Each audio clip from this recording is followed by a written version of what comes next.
We'll start with opening statements, then move into our witnesses. The chair now recognizes himself for an opening statement. Big government was colluding with big tech to censor Americans. That's the first thing we learned. But now it's big government colluding with big banks and big business to spy on everything Americans buy, every place they go, everything they do. Big government wants your financial data because it's full of sensitive information about you. Our investigation started when an FBI whistleblower, George Hill, came forward and talked to the committee. Mr. Hill was supervisory intelligence analyst at the FBI up in the Boston field office, told the committee that the FBI got information from Bank of America. Specifically, it received a list of any customer who made purchases in the Washington, D.C. area January 5th through 7th, 2021. The whistleblower supervisor, special agent in charge of the Boston field office, Mr. Bonavolanta, corroborated Mr. Hill's testimony when he spoke to the committee.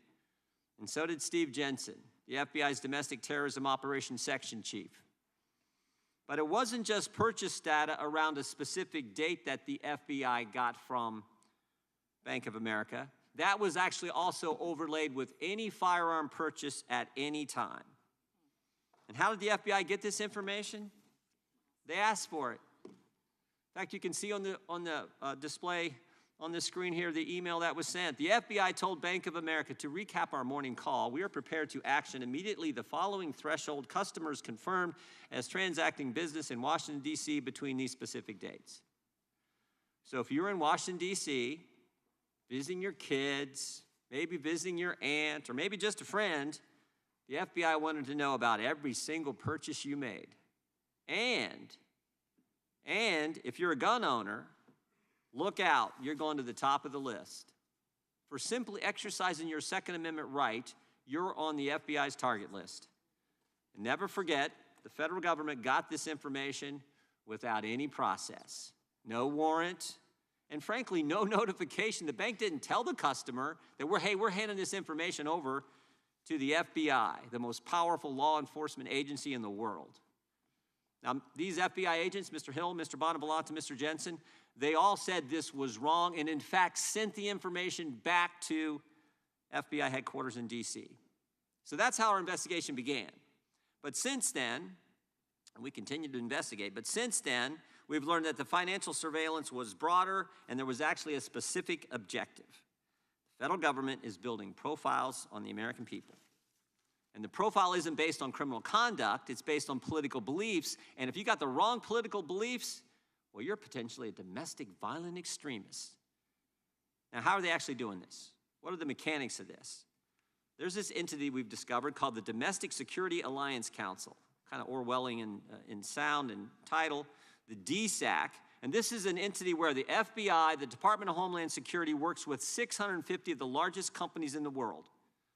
These companies have to do over $1 billion in revenue a year. They represent 2/3 of the gross domestic product of the United States economy.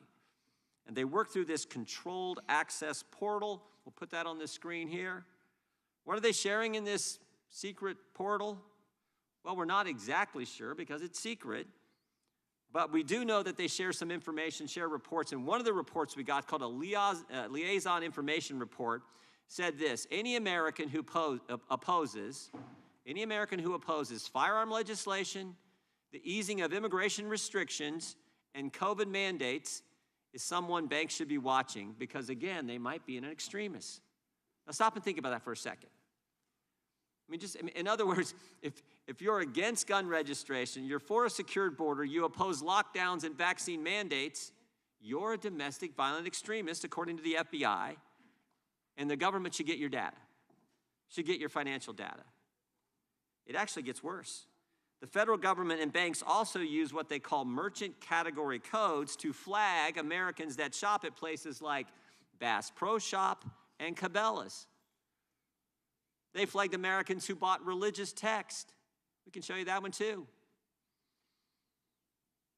Because everybody knows if you want a secure border and you oppose COVID lockdowns, then you probably shop at Bass Pro Shops and you read your Bible, and of course all that makes you an extremist. Literally, that is the logic that you see displayed from the information we've been able to gather thus far in our investigation. Now remember, these are also the same folks who just a couple years ago told us if you're a parent showing up at a school board meeting, you're a terrorist. If you're a pro-life Catholic, you're an extremist. Now, of course, if you oppose lockdowns, vaccine mandates, want a secure border, don't want gun registration, you're in that category as well. This is scary where things are headed. We've seen the censorship. Now we see what's happening with big banks and big government relative to your financial data.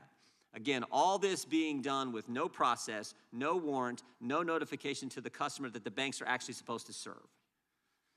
Big government's not supposed to use big tech to censor Americans, and big government shouldn't be working with big banks to target Americans for behavior that is legal and constitutional. And that's the concern. That's why we're having this hearing. We'll get to our guest here in a second. But with that, I would yield to the ranking member for an opening statement before we get to our witnesses.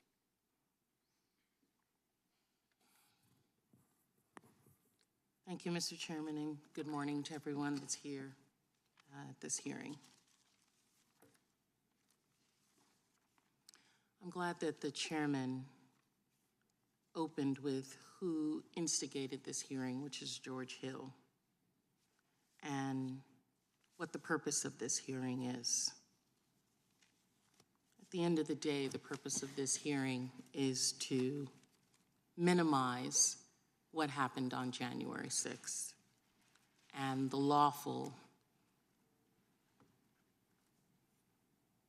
prosecution of individuals who were engaged in that practice. The chairman wants us to believe that people are being persecuted for their political conduct rather than their criminal behavior. So basically, he's trying to tell us that everyone who's been indicted and prosecuted for January 6th did not engage in criminal conduct. That's the logic of what he's saying, and we've just come so low in this house. It's just frightening to me what people will do to try and minimize the work of those individuals who came to this Capitol on January 6th. This entire Republican conspiracy theory was launched based on the testimony of a so-called whistleblower, George Hill. He appeared for a transcribed interview last year. Mr. Hill claimed that the FBI was using the Bank of America to survey Americans. All Americans? Not all Americans. Everyone who owns a firearm, as the chairman said? Not everyone who owns a firearm. The picking and choosing of language within an entire report is just inappropriate information given to the American people. Give them all of it so that they can see the true picture. Tell half a story, you're not telling the truth.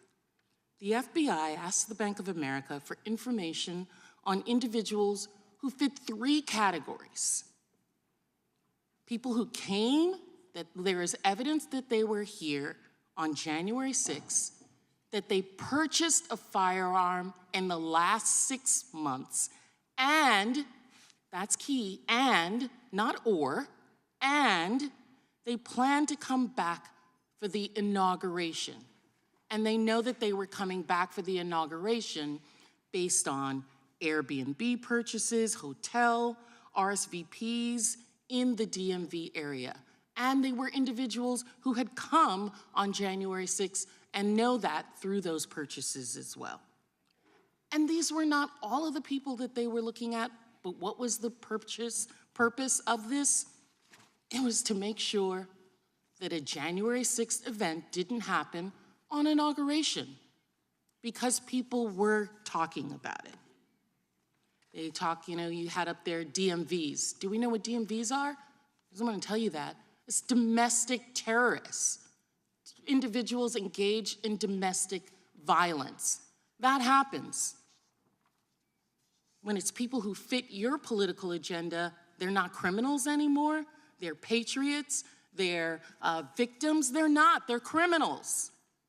And a jury of their peers found that when so many of them have been prosecuted in our court of law.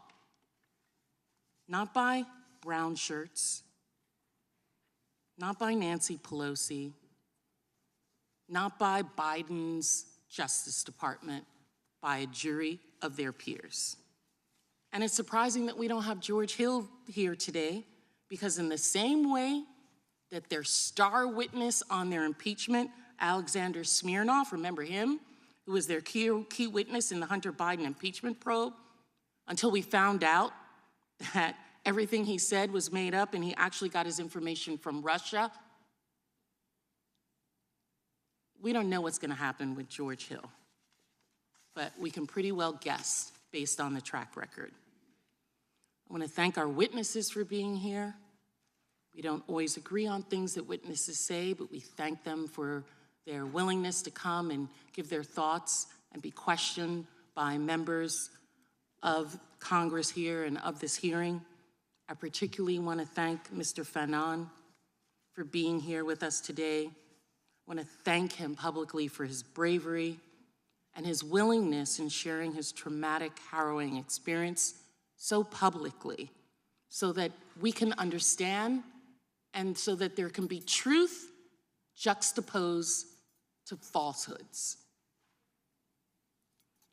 I'm sorry for you and all the men and women who fought on the front lines, just steps away from this room that we are in today, to protect all of us in this building, from staff, from the architects of the Capitol, to members of Congress, to the young people who were here.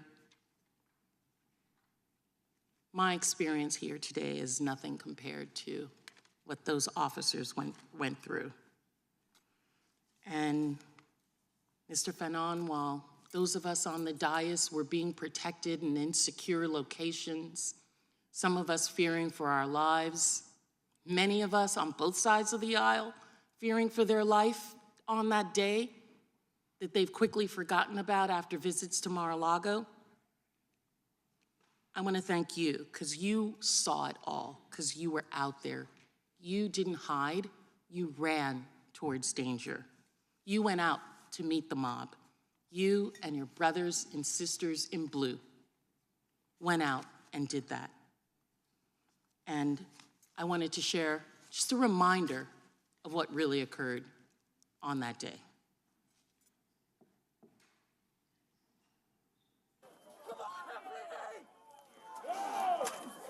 You got right the right people. Push! Try it. I got you, Mike. That's my hand. You're good. Push him back!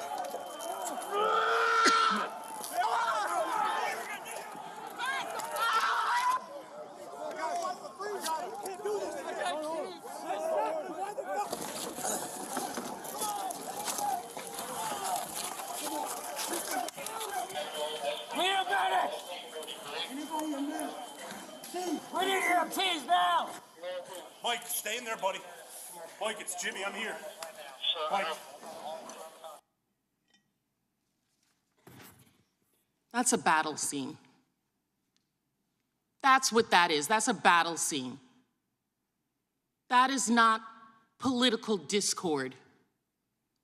That's criminal behavior.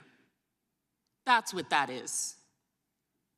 And while Capitol police officers were slipping in blood on the ground as they fought their fellow officers' fight in that insurrection, those of us who were in the Capitol, those members of Congress and staff, were seeking shelter. And unfortunately, Mr. Fanone, you have met the times that we are in. You have given up your safety to secure truth. Unfortunately, many of my colleagues on the other side know the truth, but they're still seeking shelter from Donald Trump's hordes. They're still seeking shelter from the truth. They want to protect not just themselves, but their political careers, their jobs. They're hiding behind lies for that.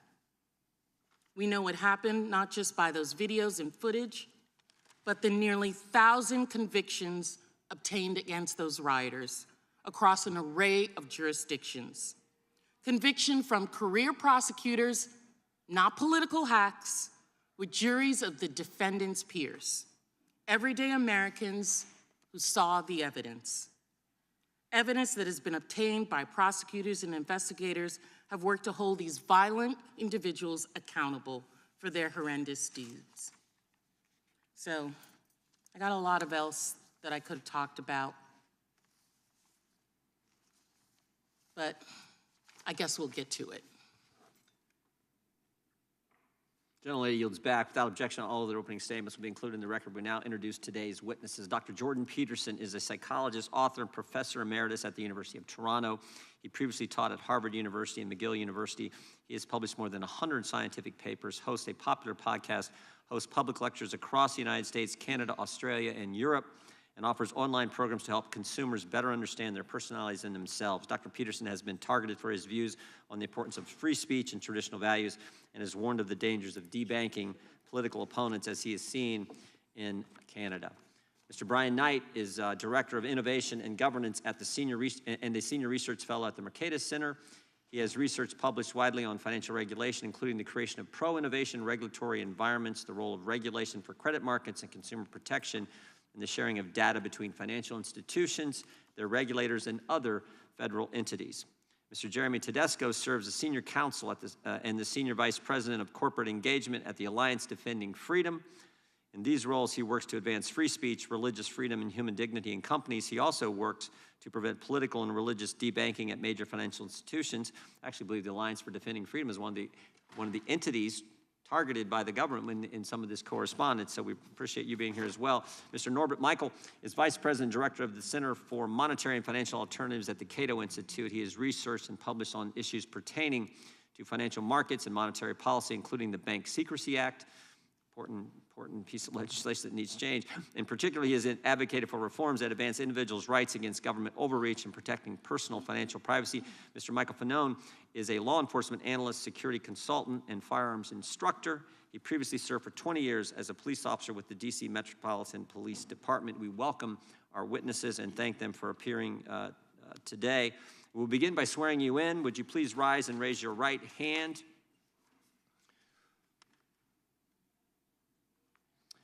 Do you swear or affirm under penalty of perjury that the testimony you're about to give is true and correct to the best of your knowledge, information, and belief, so help you God? Let the record show that the witnesses have answered in the affirmative. Thank you. You may be seated. Please know that your written testimony will be entered into the record in its entirety. Accordingly, we ask that you summarize your testimony in 5 minutes. We'll be a little lenient on the time, so if you go a little over, that's fine. If you go too far over, we may have to just move on to the next, but many of you have done this before, so you know how this works. There's a microphone. We'd ask that you turn that on when you're testifying, and we will start with Dr. Peterson. Mr. Peterson, you're recognized for 5 minutes. And thank you again for being here. Yes, well, I would like to start by expressing my appreciation for the privilege awarded to me to testify here today. It really is an honor to be asked to do so. I'm not here to talk about January 6th or about any particular threat, insurrection, or protest, political or ideological, real or imaginary.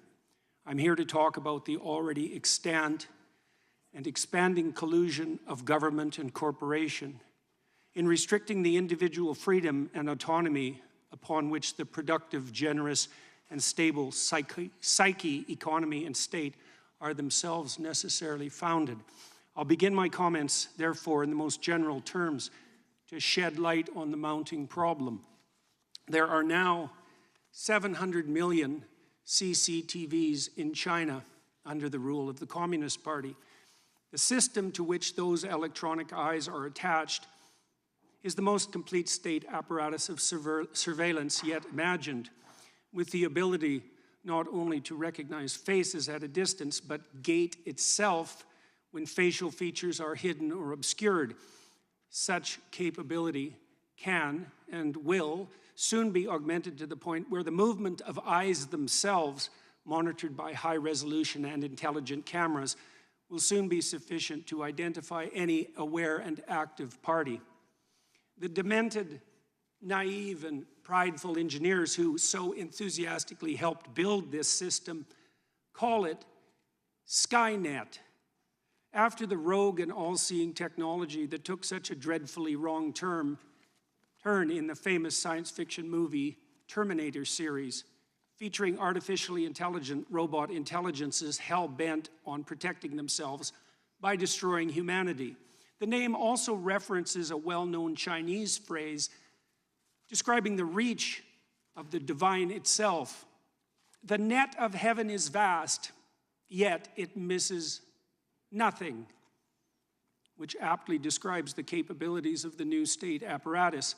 The system is integrated with the so-called Chinese social credit system, which awards its involuntary participants with a score indicating their compliance with the dictates of the Chinese Communist Party, allowing for full control over access to everything they possess electronically.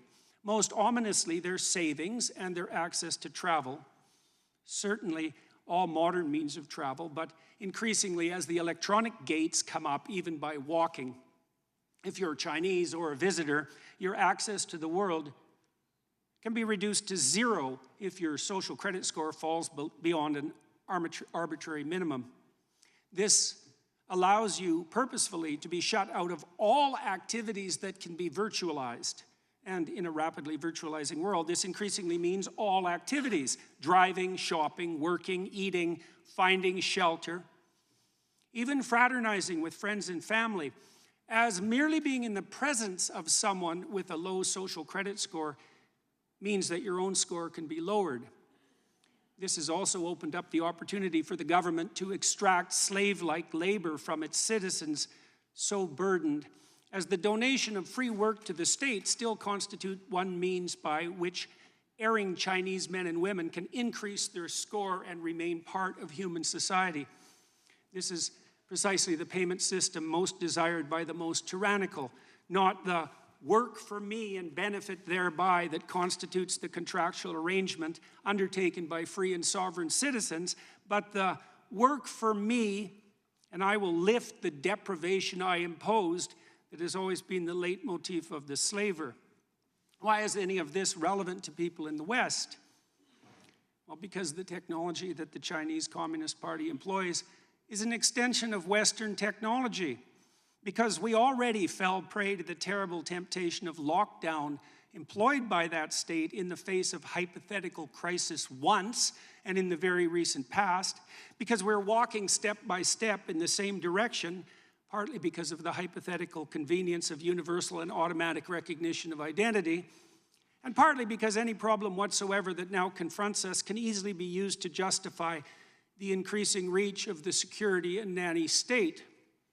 It is said that Stone Age people, first confronted with cameras and their resultant photographs by modern anthropologists, objected to having their images captured as they feared the captivity of their souls. It turns out that such fear was prescient. The images that we leave behind while navigating virtual space are such close duplicates of our actual selves that the capture of our essence is at this point all but guaranteed. We all now have our doppelgangers. We all live so much in the virtual world in consequence of our purchasing habits and modes of electronically mediated communication that our very selves have become reducible to a frightening degree to data, the modern equivalent of our footprint, with the same data making up an image of our identity, an identity which can be and is increasingly bought and sold by the invisible corporate brokers that still mostly use it to sell us what we so desperately and carelessly and conveniently want, but can also be used to track, monitor, and punish everything we do and say. Behavioral scientists facilitate this process with their reprehensible nudging, the practice of pushing people in a given ideologically determined direction by manipulating invisible incentives behind the scene. Corporations track purchasing decisions, developing algorithms that with increasing accuracy track our patterns of attention and action, allowing for the prediction of what might next be most enticing, doing so not only to offer us what we want, but to determine and shape what we need. Governments can and are colluding with these corporate agents to develop a picture not only of our actions, but of our thoughts and words, so that deviation from the desired end can be mapped, rewarded, and punished. The development of a digital identity and currency is nothing more than the likely end consequence of such inclinations, and the combination of both can and will facilitate the development of a surveillance state, the scope of which optimistic pessimists of totalitarianism such as George Orwell could scarcely imagine. The new AI systems, which are so rapidly emerging, do nothing but increase this danger, providing for the possibility of a super surveillance whose scope exceeds anything that mere unaugmented humans could imagine, while also making it certain that even the perceptions that in the real world shape our attitudes, conduct, and personality can be manipulated to the degree that we will not even be able to see a reality outside which that has been constructed by the superstate. The ultimate fascist collusion between gigantic self-interested corporations and paranoid security-obsessed anti-human governments. We're already selling our souls to the superstate for the purposes of immediate gratification, while being enticed to do so by fear-mongering Mr. Chairman, could the ideologues. witness be asked to summarize, please? And do I have my 5 minutes, or do I not? Yeah. You've gone over 5 Oh, minutes. I'm sorry. I can certainly. If the witness could summarize, we're always a little lenient with the I'll- time. If you could summarize I'll in a take few 10 more seconds. Sure. With increasing ability to monitor not only the actual attention patterns and behaviors of its citizens, but to predict those that are most likely, the persecution of even potential crime becomes ever more likely. If you have nothing to hide, you will have nothing to fear, will be the slogan commandeered by those most likely to turn to surveillance to protect and control. What was the famous Soviet totalitarian joke attributed to Lavrenti Beria, head of the secret police? Show me the man and I'll show you the crime. Those words were true enough in the time of Stalin's KGB, and the police were secret enough then as well. But that's nothing compared to what we can and likely will produce now. A police so secret that we will not even be able to detect their comprehensive and subtle activity. Monitoring crime so pervasive that everyone under the dictates of the system will have something to hide Regular and order, much to Mr. fear. Chairman. Yep. The gentleman's time is expired. We now go to Mr. Knight for your statement. Chairman Jordan, Ranking Member Plaskett, and members of the subcommittee. It's an honor to be asked to testify. My name is Brian Knight, and I'm a senior research fellow at the Mercatus Center at George Mason University, where my research focuses on financial regulation, including its use as a tool of broader policy. Americans write the story of their lives in their bank accounts. To function in a modern economy, Americans must create a trail of records that can reveal their movements, their religious and political beliefs, their sexual preferences, health conditions, whether they are likely to own a gun or have had an abortion.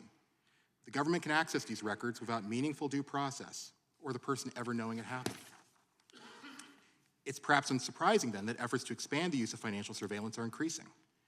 While potentially well-meaning, these efforts present a pressing threat to Americans' privacy and a glaring weakness in our constitutional order that should be addressed. A recent example of this is federal law enforcement and financial institutions collaborating to share financial records of an unknown number of Americans after January 6th.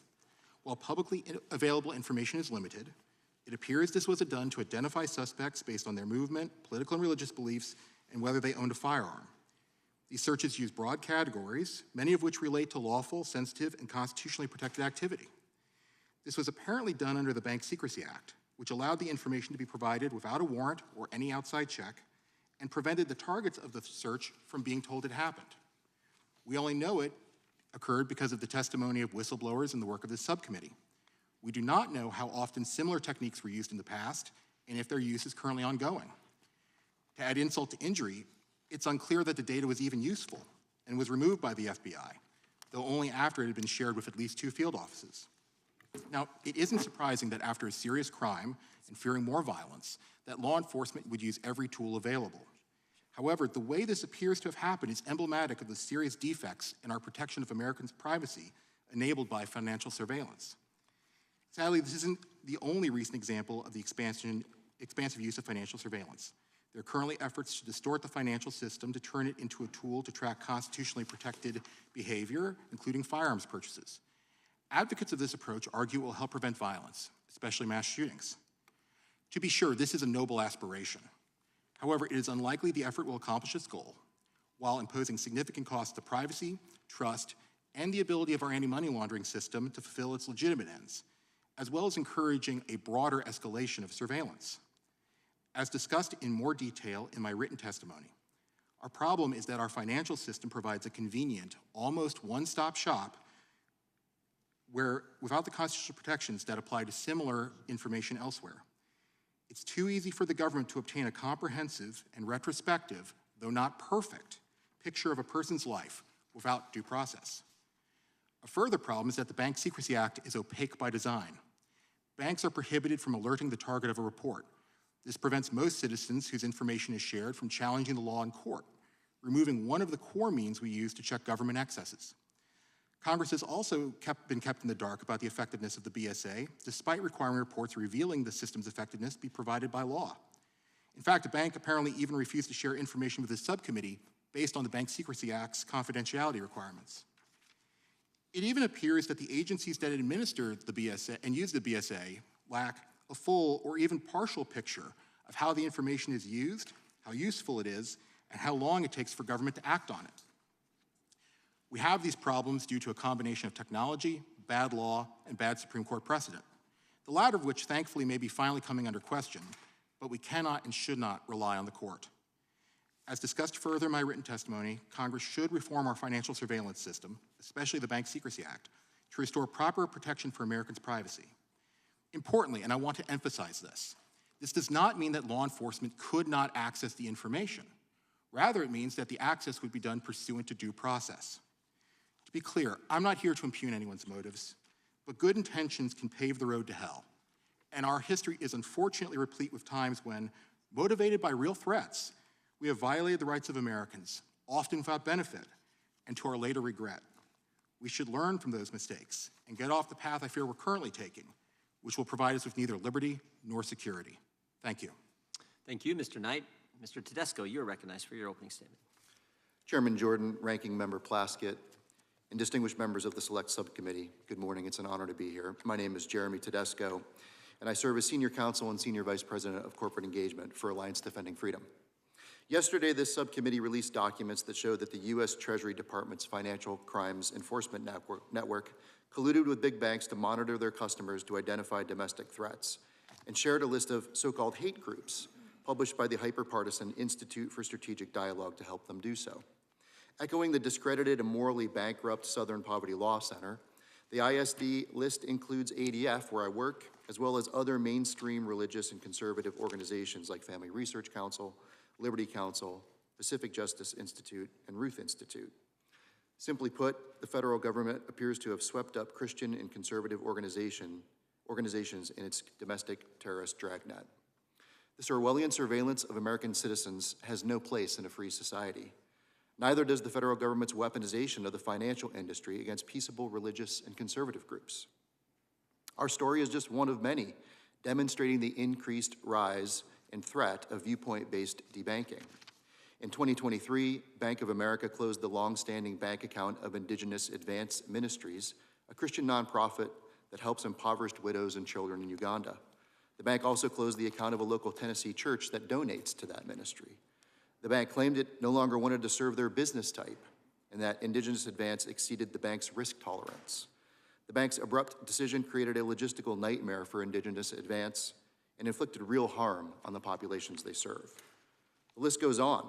J.P. Morgan Chase debanked the Arkansas Family Council for being high risk and never provided a credible reason for canceling the account of former U.S. Senator Samuel Brownback's organization, the National Committee for Religious Freedom.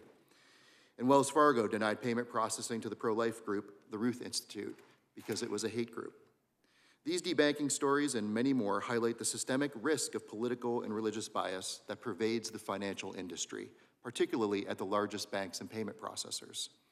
These institutions maintain reputational risk policies that allow them unfettered discretion to punish customers who have, in their view, problematic political or religious views. Many also have prohibitions on hate speech and intolerance that require the institution to make subjective and value-based judgments on a customer's viewpoint. Both types of policies are vague and ambiguous, sweep in broad swaths of content, chill constitutionally protected speech, and erode economic freedom. Worse, government regulators can all too easily wield their outsized power over financial institutions to pressure them to leverage reputational risk policies, hate speech policies, and similarly vague language against disfavored views, all with virtually no public accountability. Financial institutions, in turn, can hide behind that same shield to discriminate without ever explaining it to the customer, regardless of whether the action was prompted by government pressure. There is ample evidence of the two collaborating to censor views they don't like, whether it was the DOJ and FDIC in Operation Choke Point, the state of New York in NRA versus Vulo, a case currently pending before the Supreme Court, or the FBI and Treasury in recent revelations from this subcommittee. Each of these incidents show that the government can and will weaponize the financial marketplace against Americans for political benefit. Several factors exacerbate this risk. Banking regulators have expansive authority over banks' day-to-day operations and decisions. Both the government and banks have shown an unsettling willingness to increase data collection practices around customers' speech and religious exercise. And most banking supervision is shrouded in secrecy. The government props up many of these institutions with bailouts, subsidies, and an anti-competitive chartering system. Due in part to these benefits, the top 5 banks control over 50% of the market for deposit accounts. This only elevates the need to ensure viewpoint neutrality in the provision of financial services. Congress should take action. This is an issue that we should all agree on and deserves our utmost attention. We cannot continue to let law enforcement, regulators, and banks that are too big to fail run roughshod over our First Amendment freedoms. I welcome your questions. Thank you, Mr. Tedesco. Mr. Michel, you're recognized for 5 minutes. Good morning, Chairman Jordan, Ranking Member Plaskett, members of the committee. Thank you for the opportunity to testify at today's hearing. I'm Norbert Michel, Vice President and Director for Cato's Center for Monetary and Financial Alternatives, and the views that I express today in this testimony are mine. They should not be construed as representing any official position of the Cato Institute. In my testimony, I argue that it is long past the time for Congress to reaffirm Americans' constitutional rights that guarantee an expectation of financial privacy, particularly those secured by the Fourth Amendment. Excuse me. The Bank Secrecy Act and the anti-money laundering framework that the government has developed around it are unnecessary, wasteful, and harmful. The typical American is not a terrorist, a criminal, or a tax cheat, and does not want to live among such individuals. The typical American does, however, recognize that the Constitution protects all Americans from unreasonable persecution and limitless invasions of privacy. And I'd like to make 3 main points in support of my position. First, Congress should not have passed the Bank Secrecy Act of 1970. It was a much broader bill than the legislation that its original sponsor promised to deliver, and its relationship to the Fourth Amendment to the Constitution was controversial enough to spur several legal challenges, 2 of which ended in split decisions at the U.S. Supreme Court during the 1970s. Further, the bill was so controversial that it spurred Congress to pass multiple bills, including the Right to Financial Privacy Act, just 8 years after passing the Bank Secrecy Act. It did so with the explicit intent of countering the very financial surveillance that the Bank Secrecy Act itself created. Unfortunately, the 1978 bill was so watered down with 20 different exceptions that it failed to live up to its name. As a result, financial institutions remain responsible for both record-keeping and reporting requirements, and law enforcement has the authority to obtain Americans' financial records without first obtaining a valid search warrant. The so-called third-party doctrine, born largely out of those Supreme Court decisions in the 1970s, excuses this legal status by effectively claiming that bank customers have no expectation of privacy from the government once they give their information to the bank. Much like the dissenting justices of those cases, I believe this logic defies all reasoning. There is simply no sphere of our lives that would remain free of government involvement, surveillance, and control if it were taken seriously. Second, the agencies themselves have failed to demonstrate how the Bank Secrecy Act regime provides a net benefit, and it has merely created an information overload for federal agencies through excessive reporting. In 2022, for instance, financial institutions were required to file over 26 million reports with the federal government on customer activity. And even though it's been decades since the first suspicious activity report was filed, the Financial Crimes Enforcement Network still cannot provide data that explains how law enforcement even uses those reports. These 2 points are just the tip of the iceberg. Difficult as it may be to believe, there are virtually no convictions to show for all this regulating and reporting. Depending on the federal crime data that we use, the per conviction cost ranges anywhere from $7 million to $178 million.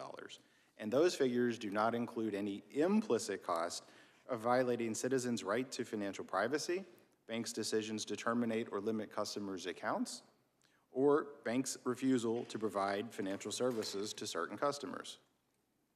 Finally, personal and financial privacy are pillars of life in a free society. The American system of government was designed, with good reason, to ensure that individuals do enjoy a private sphere free of government involvement, surveillance, and control. Unless there is a reasonable suspicion that someone has committed a crime or conspired to commit a crime, people should generally be free to live their lives unmolested and unsurveilled by the government. That is literally why the Fourth Amendment to the Constitution protects Americans from unreasonable searches and seizures. And Americans' financial records should not be an exception to that rule. It is, of course, healthy to debate what private companies should be allowed to do with the data they collect from customers. But no American should confuse that debate with why we have the Fourth Amendment. The Fourth Amendment protects us from unwarranted government persecution. And that is why Congress should amend the Bank Secrecy Act and restore Americans' Fourth Amendment rights. Thank you. I welcome any questions. Thank you, Mr. Michel. We now go to Mr. Fanone for 5 minutes.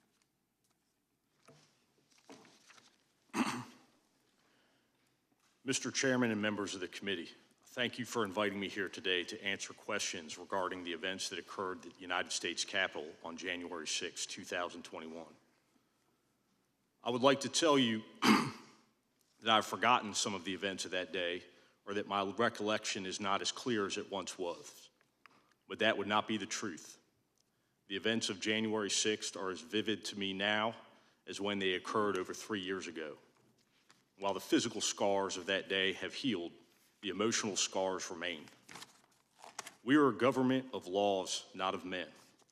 I spent nearly 2 decades as a law enforcement officer trying to enforce the law. My career began in the United States Capitol as a Capitol Police officer and ended when called upon as a Metropolitan Police officer to protect the Capitol against a mob of people. While much of my career involved dangerous encounters with violent criminals, that experience was unlike anything I had experienced. I'm here to tell you what happened to me on that day and what I saw and heard happening to fellow officers. As for me, I was violently grabbed, restrained, beaten, tased, all while being called a traitor to my country. I was at risk of being stripped of and killed with my own firearm as I heard chants of "kill him with his own gun." My body camera video captured the violence of the crowd directed towards me during those very brutal moments. The portions of the video I have seen remain extremely painful for me to watch, but doing so is crucial to fully understand what really happened that day and the extent of the violence. During those moments, I remember thinking that there was a good chance that I could be killed, and my thoughts were of my children who may lose their father. While I'm here to share my experience, I know that hundreds of other law enforcement officers responded that day. They were outnumbered and acted with tremendous bravery to protect the Capitol and all those present inside who serve our country. Those officers have sustained injuries, both physical and emotional. They too have been scarred, some visible and some that cannot be seen. I think of them often, like my partner, Jimmy Albright, who dragged me to safety while I was unconscious and who drove me to the emergency room, though injured himself. I think then about Commander Ramey Kyle, who, like so many of us, self-deployed to the Capitol, who organized the defense of the Lower West Terrace Tunnel. His rally cry, "Do not give up the door," echoes through my thoughts. I think of all the brave men and women, newly minted officers, and those nearly retired who responded to the call of service that day in defense of our nation. Those who are still on the front lines each and every day to make our city safe and protect our institutions of government. I appear today not to give my opinion or analysis or advocate for some action, but simply to bear witness. I leave whatever actions to be taken to your wisdom and where we go as a nation to the American people. I have no agenda or affiliation. I do not come with malice in my heart, but only a deep love of this country, which I know is shared by so many others, both young and old, both Republican and Democrat. And in the process of speaking, more importantly, listening to each other, hopefully we can come together as one nation with shared values of wanting tomorrow to be better than today, with the hope and confidence that we do each and every day, excuse me, is for the singular purpose of trying to provide a better life for our children and our children's children in generations to come. I thank you for your invitation to be here today and the opportunity to speak with you. Thank you, Mr. Fanone. We'll now proceed under the 5-minute rule with questions. The chair recognizes the gentleman from California for 5 minutes. Thank you, Mr. Chairman. Fanone, I want to express my heartfelt thank you for being here today. Those of us who were here on January 6th, in no small part owe you and others a debt of gratitude for the work you did ushering people into, members of Congress and others into safety. And I truly appreciate that, and thank you. Thank you, sir. If this were only about January 6th, that would have been my last comment, and we'd be done. I'm going to ask a series of questions that I think beg the question of something beyond January 6th. For all of you, if you'd raise your hand, are there any of you who think that it would be better if we had the same rules of discovery that China, Cuba, Russia, Iran have from a standpoint of looking for criminals among us? Is there anyone here that would raise their hand? I thought not. For all of you, let's ask some questions, and I'll use Mr. Tedesco as my straw man for a moment. With the way the Bank Secrecy Act has been used, is there anything that stops an administration from choosing to look at and gather, strip away and get from the major banks or all the banks, all the data of all the citizens and participants in our society? In other words, simply haul it all in so they have a database for whatever they need to do, whether it's January 6th or, somebody driving in town and not paying a parking ticket. Sure. I don't know the Bank Secrecy Act particularly well. I know the First Amendment implications of the way in which I'm really looking at the Fourth Amendment for a moment. Sure. Again, for the others, Mr. Knight, I think you answered on this. Really, there's nothing that would stop an administration in secret from taking vast amounts, potentially all of it, under current law. The only question you'd really ask is, can you later go to court and say it was excessive, and would the court side with you? But from a functional standpoint, what they ask for at the FBI, they get. Is that correct? I believe that's correct, Representative. In fact, I think it's even worse than that in the sense that it doesn't necessarily need to be evidence of a crime. It could be evidence of some other violation, a non-criminal violation. And also, because the target of a suspicious activity report is prohibited from finding out, it would actually be very hard for the person to go to court later and challenge it unless they were the subject potentially of a prosecution, in which case you're already starting behind the 8 ball. Okay, so as we stand right now, the Fourth Amendment relative to your banking records, which don't just say what you spent money on, it says where you were.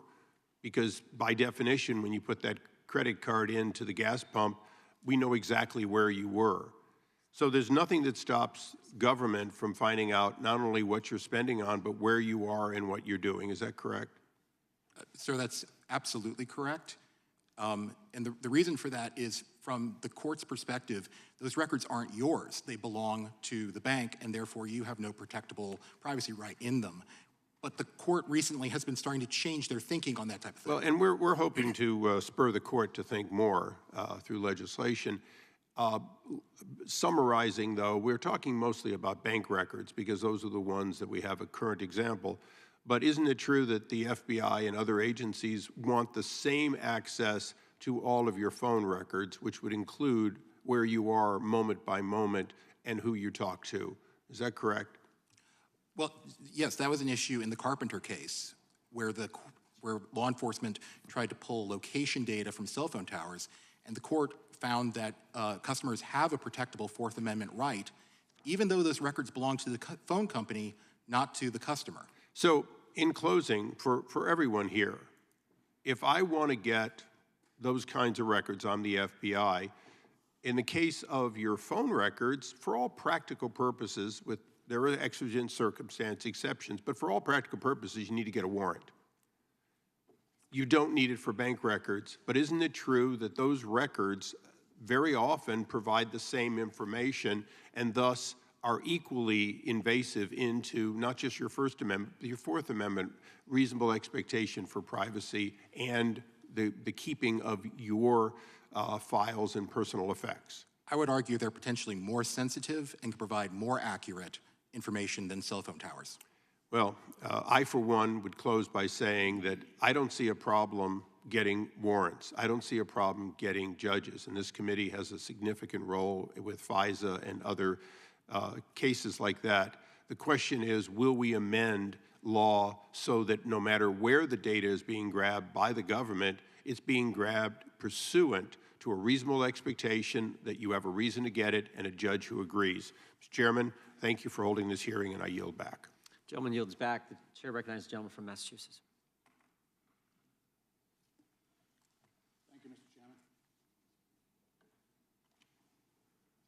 Thank you, Mr. Chairman. I want to thank the witnesses for their willingness to testify before the committee. As evidenced by today's hearing, the singular mission of this so-called subcommittee on weaponization and the House Republican leadership appears to be the proliferation or, ironically, the weaponization of false narratives for political purposes. Combined with the rudderless efforts to develop evidence for the impeachment of President Biden, these proceedings have become increasingly bizarre at every turn. You know, once upon a time, we were told that the key to all of this was the Hunter Biden laptop. That was the smoking gun that would solve all of this. Until then, it wasn't. Then it was getting Hunter Biden to testify. That was going to be the conclusive evidence. Until at one point he had the courage to walk into a hearing, sit in the front row, and then all of a sudden Republicans rejected his offer to testify publicly and instead voted to hold him in contempt. Then it was going to be the testimony of the Republicans' top legal expert witnesses who were going to appear before Congress and offer evidence against President Biden and lay out the legal theory to justify articles of impeachment. But they showed up, all of them with great resumes, but with no evidence. And they testified under oath,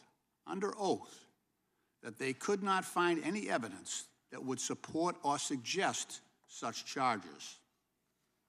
And finally, last month, the Trump-appointed special counsel, David Weiss, announced that he had indicted Chairman Jim Jordan's star witness, former FBI informant Alexander Smirnov, for making false statements and fabricating evidence to federal investigators about President Biden and his family, including the shameless lie that President Biden sought millions in bribes from Ukrainian energy company Burisma when he served as vice president.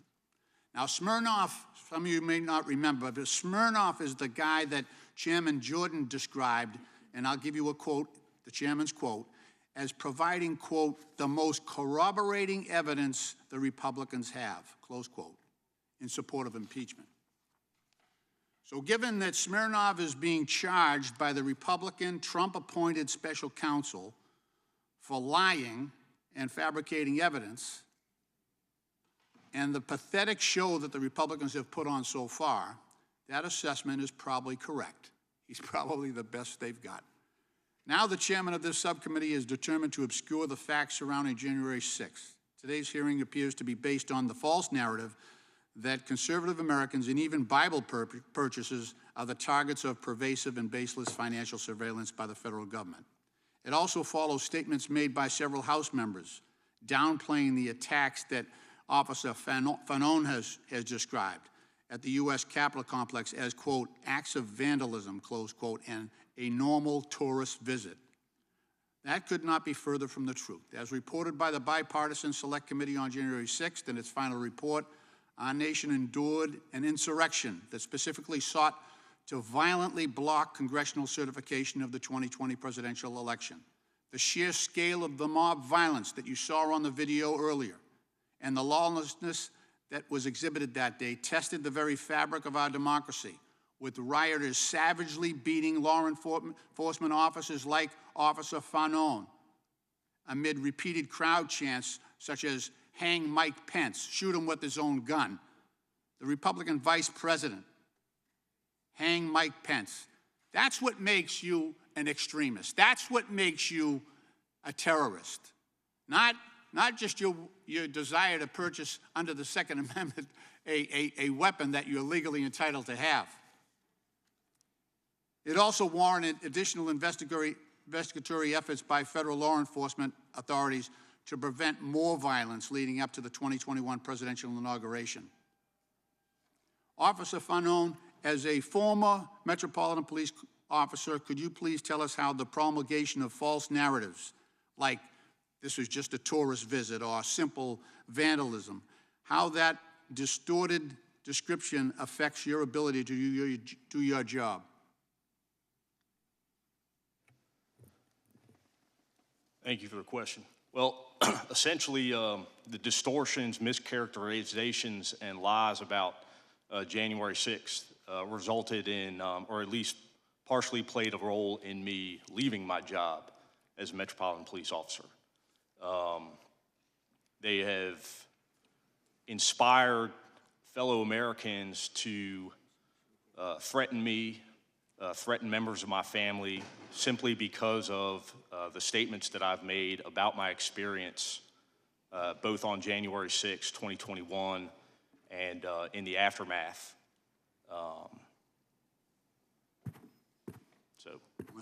Well, thank you very much.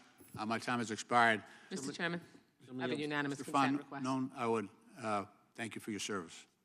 Gentleman yields back. Unanimous consent request, Mr. Chairman. Gentlelady may state her request. Mr. Chairman, I ask unanimous consent to enter into the record a January 7th, 2021 email from the FBI to financial institutions requesting information about Edward Florea because he, quote, claimed to be armed and intending to travel to D.C. to unleash, quote, some violence. I also ask unanimous consent to enter into the record a press release from the Eastern District of New York announcing Edward Florea's sentencing for making threats to kill elected officials like Senator Raphael Warnock, entitled, quote, Queens man sentenced to 33 months in prison for posting threats to kill a member of Congress and illegally possessing ammunition, unquote. Without objection. Thank you. Gentleman from Florida is recognized for 5 minutes. Thank you, Mr. Chairman. It's just sitting up here listening to y'all's testimony. It's just absolutely insane, the level of the deep state acting to go after pro-life groups, pro-gun groups that you, Mr. Tedesco, taught, the Arkansas pro-life group that now they can't even bank at the bank that they were banking at because of their political beliefs. The information that the chairman put up about people purchasing religious texts and firearms, all without a warrant. I mean, you know, you go to law school and they teach you constitutional law and the Fourth Amendment and all these things that have to happen in order for the government to get information about you or to search your information. And all of this is happening without even the person knowing that it's going on, without a warrant, without an ability to even to defend themselves. In the aftermath of the 2020 presidential election, the Financial Crimes Enforcement Network, FinCEN, at the U.S. Department of Treasury told major banks to be on the lookout for customers using credit and debit cards for the purchase of legal firearms. As a gun owner and a strong proponent of our Second Amendment rights, it's appalling that a federal agency would ask private companies to spy on their customers conducting perfectly legal business transactions. It's not like there's a suspicion of criminality going on. These are just typical purchases of firearms. FinCEN also passed along a report to several large banks titled Bankrolling Bigotry, an overview of the online funding strategies of American hate groups. Included among those supposed hate groups is the Alliance Defending Freedom, which is represented before us today by Mr. Tedesco. I found this characterization curious because the ADF that I know is anything but a hate group. ADF defends Americans' God-given right to religious liberty in courts around this country, but it seems the Biden administration views advocacy for religious liberty as hate these days. That says far more about the administration than it does about ADF. President Obama once infamously remarked that many conservative Americans cling to guns or religion, and given FinCEN's actions, it seems that President Biden's administration shares the same hostility for millions of Americans like me who proudly cling to our First and Second Amendment rights. Mr. Tedesco, what's your reaction to your organization being identified as a hate group in a report shared by a government agency?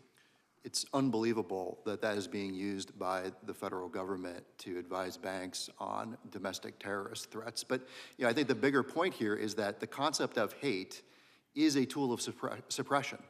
And on top of that, that kind of language, hate speech and similar kinds of vague concepts are permeated throughout the financial industry and are used to shut down events and to debank people. JP Morgan Chase has used it several times. Arkansas Family Policy, they said was high risk. They shut down an event by Defense of Liberty. On behalf, Donald Trump Jr. was speaking at it.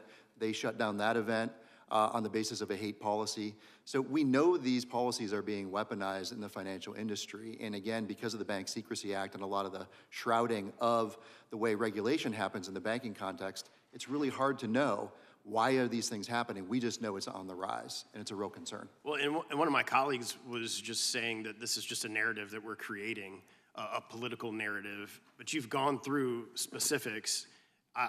If you want to highlight specifically some of these instances that you're referring to of facts where pro-life groups or organizations that are conservative have been debanked by these private entities. Sure, the highest profile one is a former member of the Senate, Samuel Brownback's organization, National Committee for Religious Freedom. JP Morgan Chase canceled that account in 2022. They gave an escalating and very different reasons that were contradictory over the next year as scrutiny mounted. None of the reasons ever held any weight. Interestingly enough, they referred to anti-money laundering, financing of terrorism, a concept called politically exposed persons. All of these are within the banking regulations and I think are used as tools ultimately to suppress people because of their views.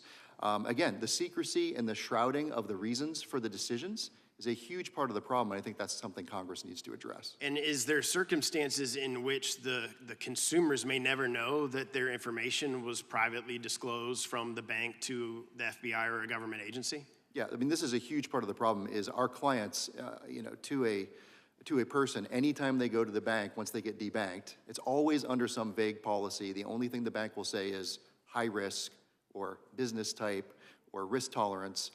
Every time they go back and ask for an answer, a specific reason, the bank just stonewalls them. And so they can't get access to the information. I only have a couple seconds left. So what is your recourse if you do find out? So let's say, because I basically ticked a lot of those boxes that were referenced, firearms, Bibles, religious texts. So if you do find out that your information was divulged from the bank that you bank to a government agency, do you have any recourse whatsoever to go after the government or the bank? It's difficult for consumers who are in that position because they usually don't know it happens. If it happens, there are consumer complaints you can file with state attorneys general. There's probably other avenues that people could pursue, but I think that's part of the reason why Congress should act to cordon off some of the secrecy and confidentiality that's happening in the banking industry, and also affirmatively require banks to stop using reputational risk and some of these other vague categories to determine whether they're going to bank with someone. Thank you all for being here today. Mr. Chairman, I have a unanimous consent request. I thank the chair. I ask unanimous consent to enter into the record the FBI's situation report sent to financial institutions with respect to an explicit and clear threat on January 16th, 2021, with respect to the inauguration. I thank the chair. Gentleman from California is recognized. Thank you. I thank our witnesses for being here, and I want to examine some of the actual requests that the FBI sent to financial institutions in the wake of the violence that occurred on January 6, 2021. Not the overly broad groups that my Republican colleagues are purposely trying to scare Americans into believing that are being surveilled every single day without any crime prevention or crime-solving purpose in mind. On January 14, 2021, the FBI asked financial institutions for information about Robert Corey Lemke, who made, quote, interstate threats of violence targeting the family of a U.S. congressman, as well as other in furtherance of anti-government, anti-authority extremism. And I would ask unanimous consent to enter into the record the email dated January 14, 2021 from FBI employee to financial institutions into the record. Lemke ultimately pleaded guilty and was sentenced to 3 years in prison for making threatening interstate communications against members of Congress and journalists in connection with the 2020 election. He sent threatening electronic and audio messages to approximately 50 victims he targeted because of their statements about Donald Trump losing the 2020 presidential election. He sent messages to a New York City congressman's brother threatening him and the brother's children. He sent messages to the family of a journalist, and I would ask unanimous consent to insert into the record the press release entitled California Man Sentenced to 3 years in Prison for Making Threats Against Political Officials and Journalists Relating to the Outcome of the 2020 Presidential Election. Without objection. Officer Fanone, in your experience, is it appropriate for law enforcement to use all lawfully available tools in the investigation of somebody who's threatening the family of members of public officials or journalists? Yes, ma'am. It's not only appropriate, it's law enforcement's responsibility to do so. Would it be a dereliction of duty if you didn't use every lawfully available tool to you to try to prevent a crime from happening or to solve a crime that has already happened? Yes, ma'am, I believe so. Thank you. The day before the inauguration, the FBI requested information about Samuel Fisher, who was photographed on the steps of the U.S. Capitol and is suspected of unlawfully entering federal property on January 6, 2021. The FBI noted that Fisher may also have been, quote, manufacturing, trafficking guns in preparation for civil war. Additionally, Fisher espouses racially motivated and anti-government extremist ideology, end quote. The FBI noted that it was, quote, currently preparing enforcement action and is interested in financial information that corroborates Fisher's involvement in firearms tracking. And I would ask unanimous consent to enter into the record the email from FBI employee to financial institutions about this matter into the record. Without objection. Officer Fanone, why might law enforcement agencies seek financial information in cases of arms trafficking? Well, I mean, outside of the obvious that potential receipts or purchases made would provide evidence that, in fact, the weapons were purchased by a specific individual. My understanding is, within these particular requests, it was the FBI seeking voluntary compliance from a number of banking institutions in which their ask was very specific in that they were looking for individuals who were present on January 6th, which I think we can all agree was an incredibly violent assault against law enforcement officers. Those individuals that also had purchased firearms within the past 6 months and were at least there was evidence to support they were planning on returning to the nation's capital on January 20th. So they weren't just looking for people based on their beliefs. There were 3 different criteria that they were using that all had to be present in order to do this search. Is that correct? That's my understanding, yes. Great. Samuel Fisher, by the way, was arrested the very next day. And when he was arrested, FBI agents found over 1,000 rounds of ammunition and several weapons, including an illegally modified AR-15 rifle and machetes in his Upper East Side apartment and his car. Fisher, by the way, wrote after the Capitol riot, quote, seeing cops literally run was the coolest thing I've ever seen in my life, end quote. And I would ask unanimous consent to insert into the record that New York Times article entitled Dating Coach Charged in Capitol Riot Gets Prison Term for Gun Crime into the record. This is a clear example of people committing criminal acts that my colleagues across the aisle are claiming are the victims, the innocent victims of surveillance. But in reality, the FBI was doing their job. They were working to prevent threats to the inauguration and to hold January 6th rioters responsible for their criminal actions.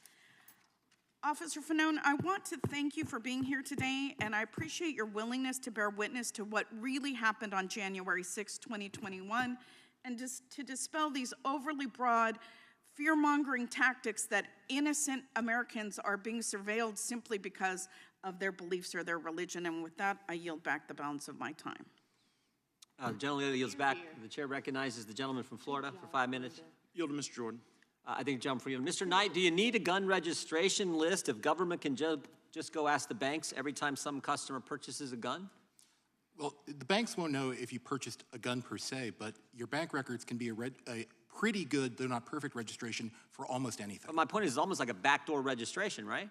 Yes, one of the challenges is that information, highly sensitive information, can be accessed through financial records that otherwise is constitutionally protected. Yeah. Dr. Peterson, do you think they're just going to stop with conservatives? I mean, my history tells us that the cancel culture mob, the surveillance state, whatever you want to call it, it doesn't just, they never are satisfied with just certain people. It always expands. And I'll give you an example. A few years ago, Senator Feinstein, iconic Democrat senator from the great state of California, the folks in San Francisco renamed the Dianne Feinstein Elementary School. They took her name off the school because they found that she said something like 40 years ago that the cancel culture mob didn't like. So even a liberal Democrat senator wasn't good enough for the mob. They came after her too. And this is the thing that scares me. We've invited probably more Democrat witnesses in front of this committee than any other committee, because we invite Democrats to come in and say we respect the First Amendment, Second Amendment, Fourth Amendment, respect the Constitution. My concern is it never just stops with certain people. It always goes further. Do you agree with that? Well, the reason I prefaced my remarks with an insistence on nonpartisanship is because the danger posed by this increasing ability of governments and large corporations to collude threatens everyone's freedom equally.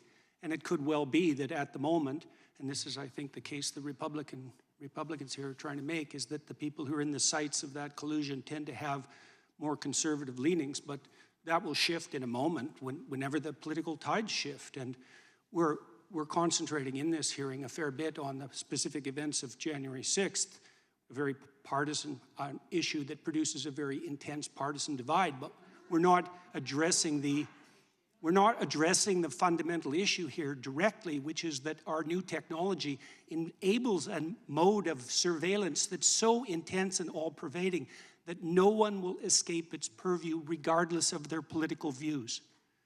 No, I think that's exactly right. And there also seems to me, and I'll go to Mr. Tedesco, there seems to be a pattern emerging.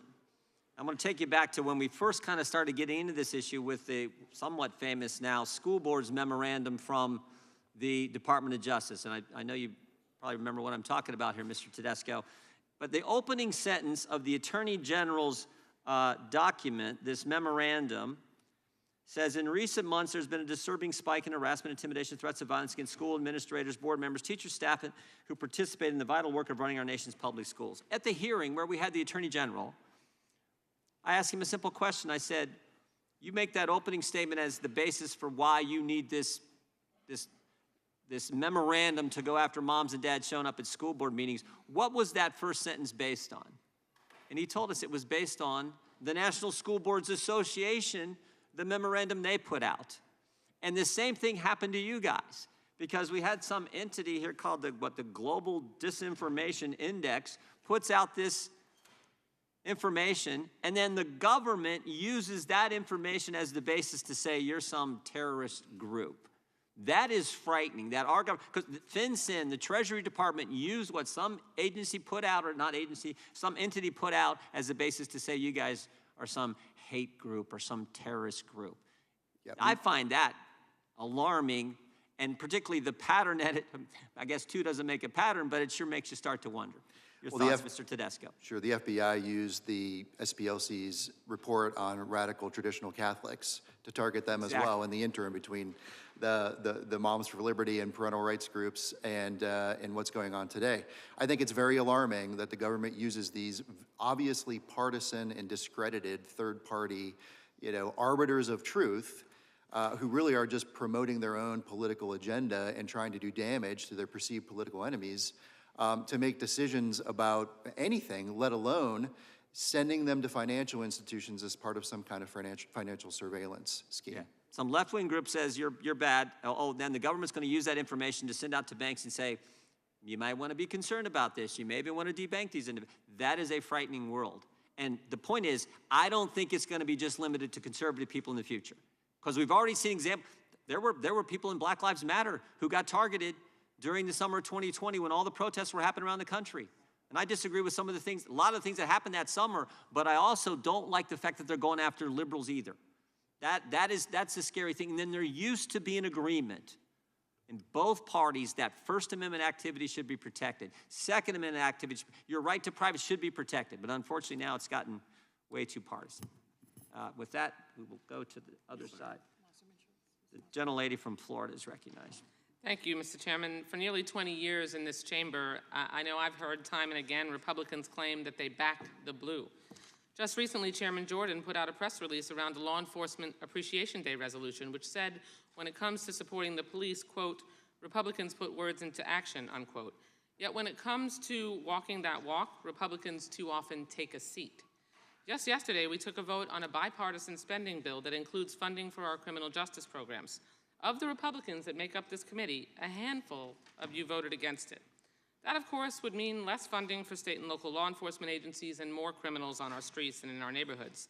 That no vote means no funding for the Internet Crimes Against Children program, a key law enforcement tool that keeps online predators away from our children. Those actions sure don't back the blue, and now today, Republicans want to target law enforcement yet again. This time, they purposefully downplay the heinous violence that injured and traumatized hundreds of Capitol police officers in the January 6th insurrection, perhaps the most infamous assault on law enforcement in recent American history. Specifically, our Republican colleagues are taking aim at the ability to use financial records as a tool to prosecute the coup plotters, the criminals who attempted to stop the legitimate constitutional transfer of power in Congress. These are the very financial tools that help hold to account the people who tried to overthrow a presidential election.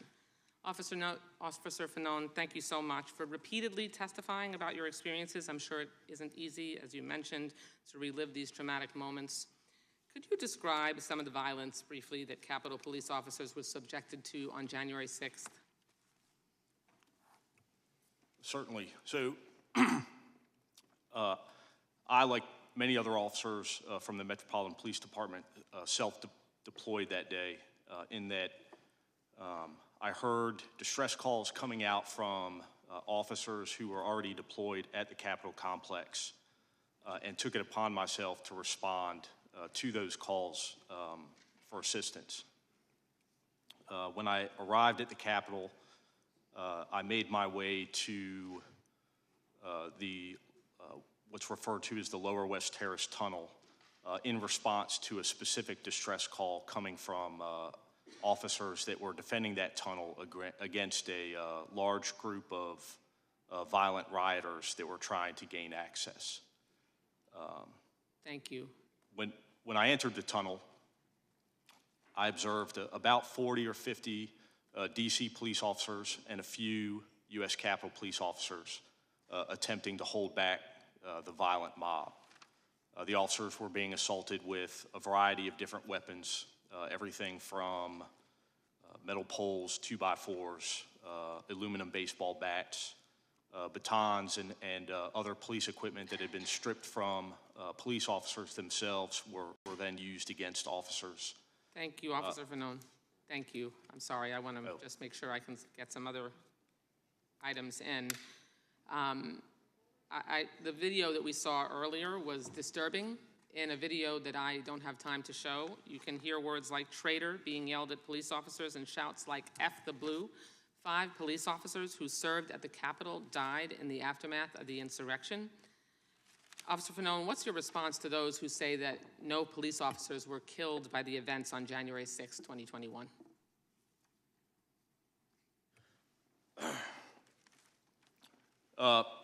Well, my thoughts on Officer Brian Sicknick. Obviously, Brian Sicknick's cause of death was ruled unrelated to the Capitol riot. That being said, I think that good, decent people would understand that if it were not for his participation in the defense of this Capitol on January 6th against a violent mob, Brian Sicknick would be here with us today. I understand, I think better than most, the post-traumatic stress that accompanied my participation in defending the Capitol on January 6th, and then enduring the mischaracterization or lies about what I experienced that day from people in positions of power, many of whom were here at the Capitol themselves.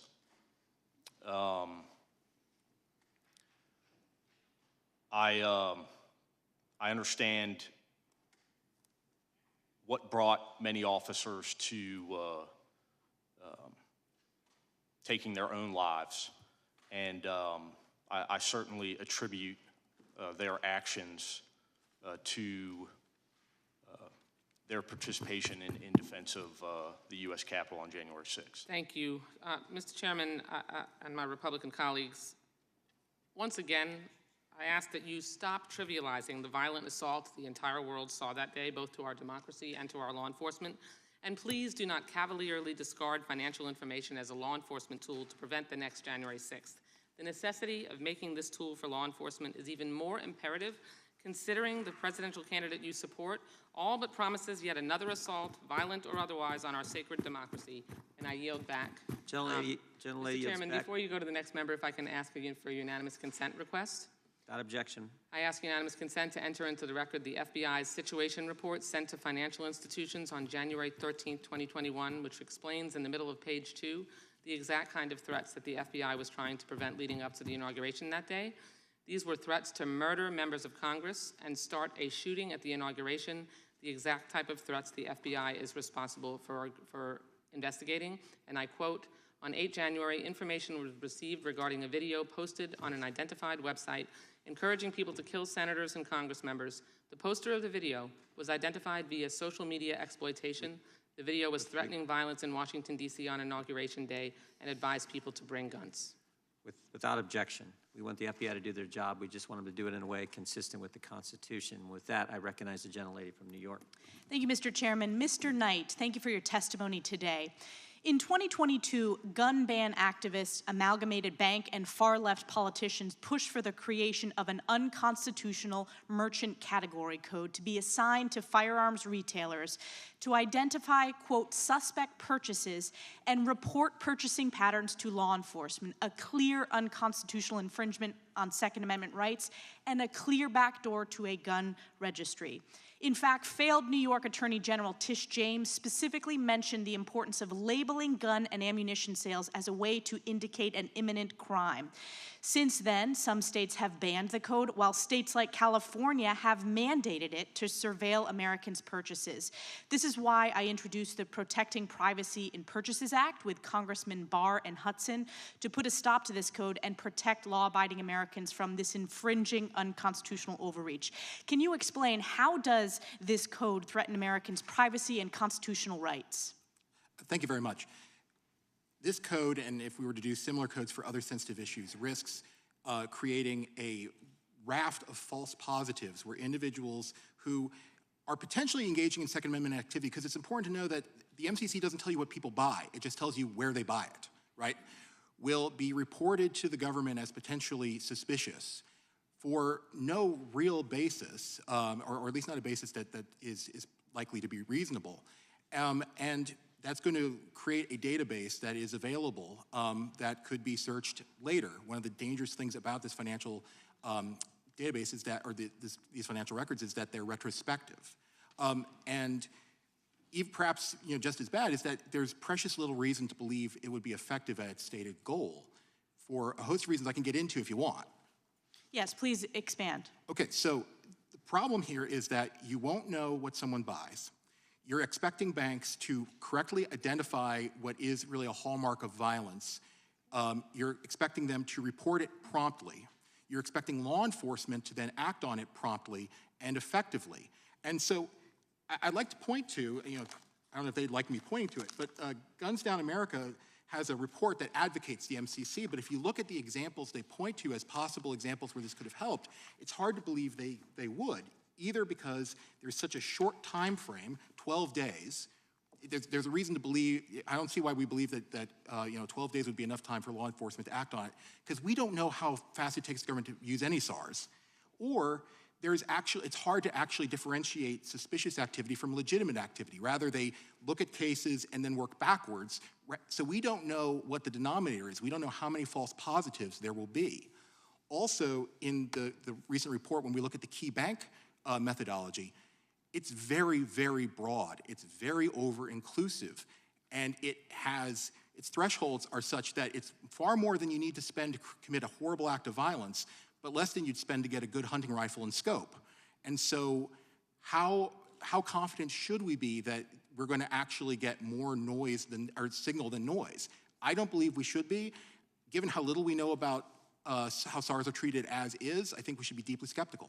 And do you believe this is a backdoor to a gun registry? I believe I believe some of its supporters view it as a backdoor to discourage firearms purchases. Well, in my district in upstate New York, and Americans across this country are proud to stand up for our constitutional rights and understand this is an infringement on our constitutional rights. Why is my bill so important? What's his point? Well, ma'am, I think that efforts to restrict the collection of data at the bank level are the best option we have currently, because under current law, unless we can reform the BSA, once the bank has that data, government has that data. So preventing the collection at the bank level is your first best option. Thank you very much. I yield back. The gentleman from Texas is recognized. Thank you, Mr. Chairman. I'm going to yield my time to the ranking member, but I just wanted to say to Officer Fanone, I was on the House floor on January 6th. We haven't had a chance to talk, but I know you have kids. My wife was at home with our son Jordan, who wasn't yet 2. She was 7 months pregnant. And thanks to your bravery, the bravery of your colleagues, and of true patriots who defended this Capitol, I believe I got to meet my son Cameron. So I want to thank you for your service. Thank you for your bravery. I'm sorry that you've had to endure so much of this personal attacks to try and undermine what you actually did that day. But I want you to know that people all across this country know what you did, respect you, and appreciate your service. So thank you. I yield to the ranking member. Thank you very much, Mr. Allred. I believe we all share those sentiments. I want to say that this is not a partisan issue. I heard it said that January 6th is a partisan issue. I just want to read something. A mob was assaulting the Capitol in his name. These criminals were carrying his banners, hanging his flags, and screaming their loyalty to him. It was obvious that only President Trump could end this. Former aides publicly begged him to do so. Loyal allies frantically called the administration. But the president did not act swiftly. He did not do his job. He didn't take steps so federal law could be faithfully executed and order restored. Instead, according to public reports, he watched television happily as the chaos unfolded. He kept pressing his scheme to overturn the election. Even after it was clear to any reasonable observer that Vice President Pence was in danger, even as the mob carrying Trump banners were beating cops and breaching perimeters, the president sent a further tweet attacking his vice president. Predictably and foreseeably under the circumstances, members of the mob seems to interpret this as a further inspiration to lawlessness and violence. That was the Senate Republican leader, Mitch McConnell. This is not partisan. And the reason we kept saying this is about January 6th is because it is about January 6th. They're trying to expand the scope of what the FBI was trying to do. It was not to invade all Americans' bank records. It was not about a violation of the Fourth Amendment against search and seizure. I've been a practitioner of the law, not just a law professor, not just someone with a graduate degree from law school, but a prosecutor, an investigator, and you use the tools that you have to prevent crimes from happening. Because guess what? I've shopped in a Bass Pro Shop plenty of times. I read the Bible on a regular basis. I happen to be, in my family, happen to be gun owners. But I'm not afraid that the FBI is going to be searching my account because I was also not a rioter on January 6th.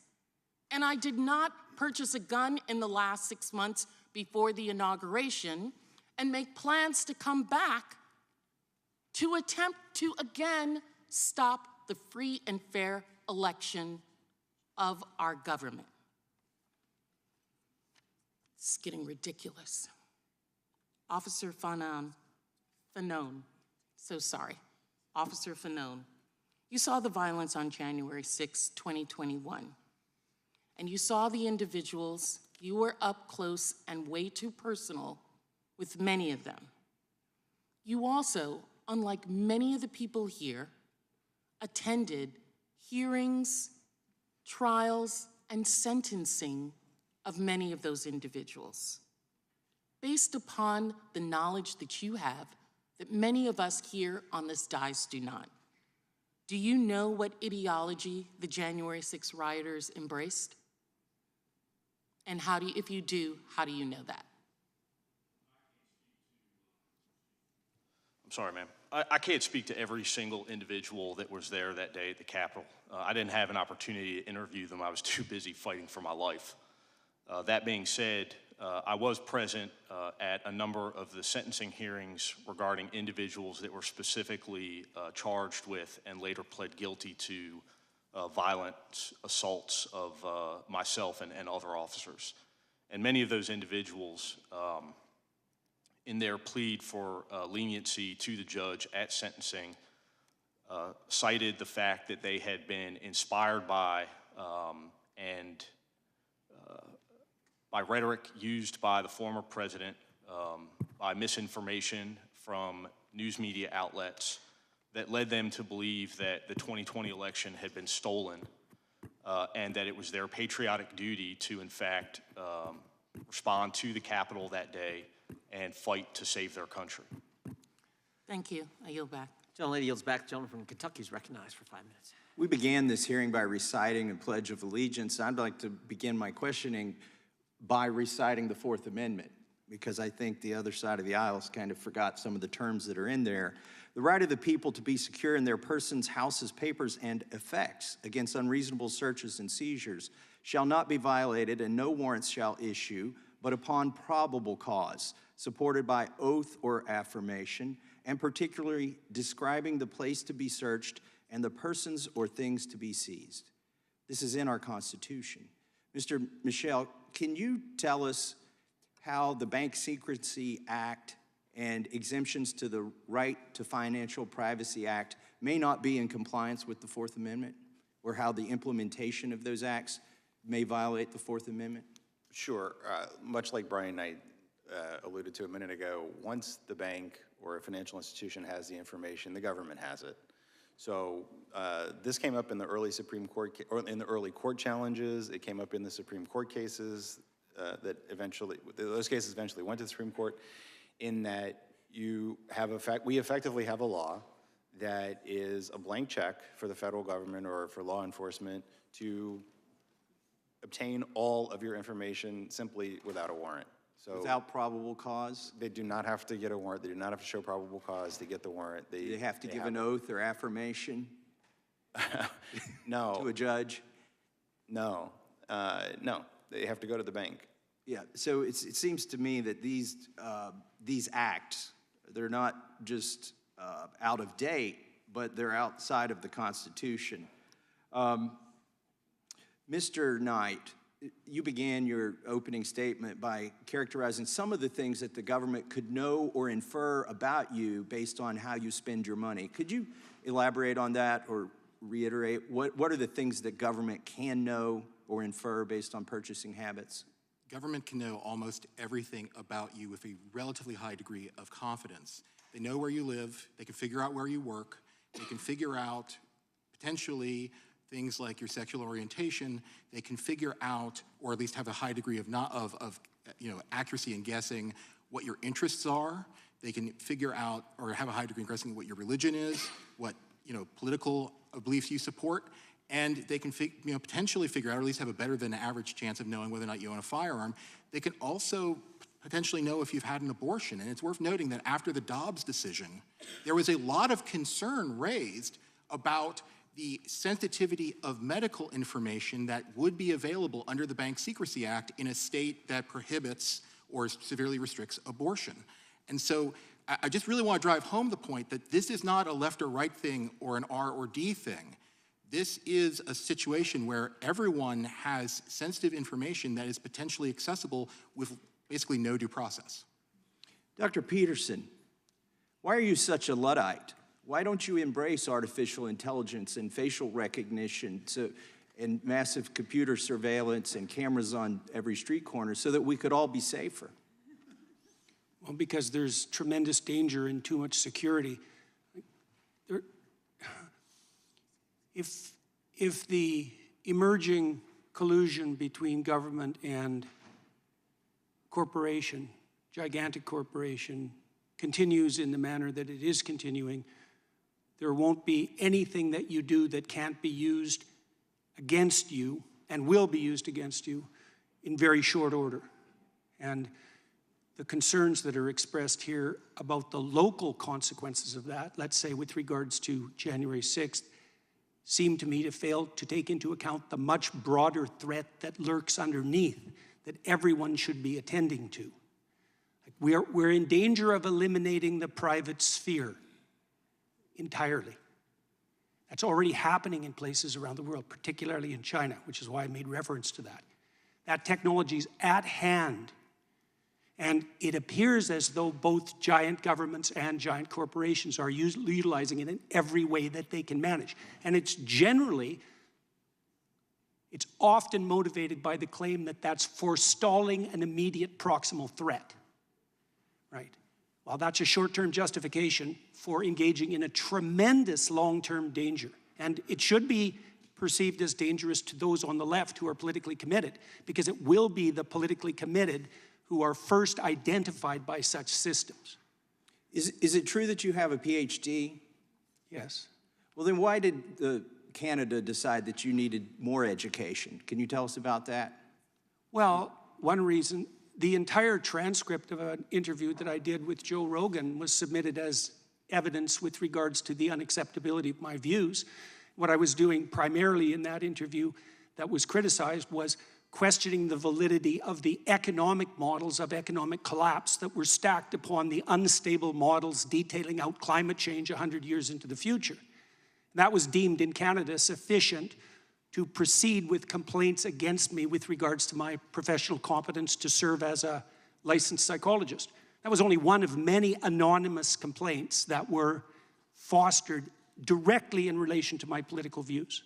Well, I thank you for showing up today. I think they may use your testimony as evidence that your re-education has not been successful. I yield back to the chairman. Well done.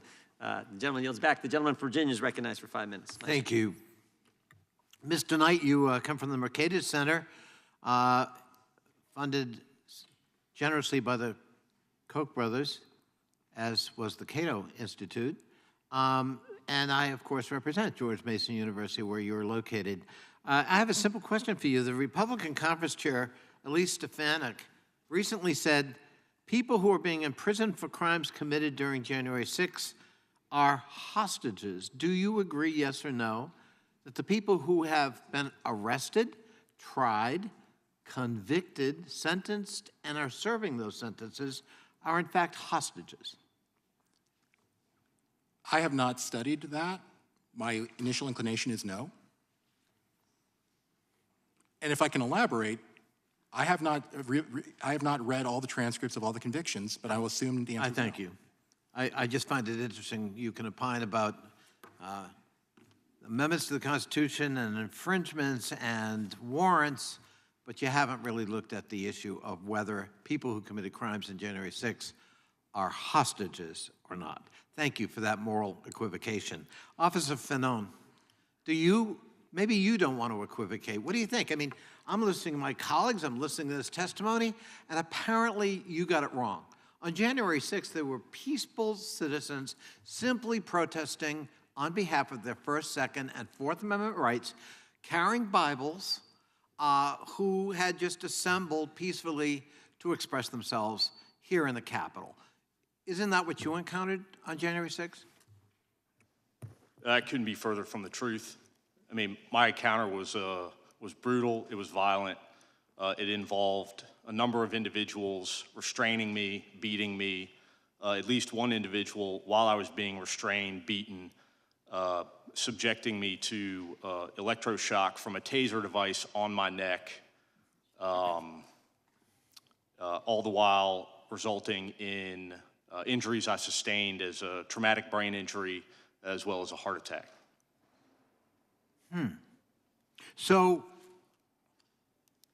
Mr. Tedesco talked about, among other things, law enforcement running roughshod over citizens, simply expressing their First and Second Amendment rights. I had the impression that, law enforcement that day apparently was violently seizing Bibles of good Christians who were simply trying to exercise their faith because we were targeting them for their faith. Is that what happened on January 6th? Listen, I responded to the Capitol that day for no other purpose than to assist fellow officers who were calling out for help. I didn't care about the location, the Capitol building itself, and quite frankly, I didn't give a shit about the members of Congress. I just came here because cops needed help. That was it. We'll pretend you didn't say that first part. By the way, just an by the way, because we've heard some interesting testimony again.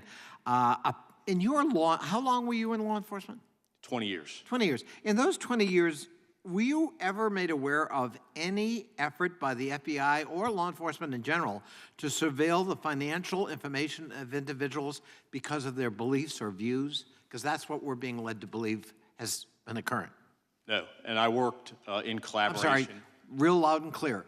20 years of experience, have you ever experienced what they're describing? No. No. Would you find that odd if you did stumble upon it? Yes. Why? Because it violates the very principles of law enforcement, upholding the Constitution and respecting Americans' rights. So I'm gonna run out of time.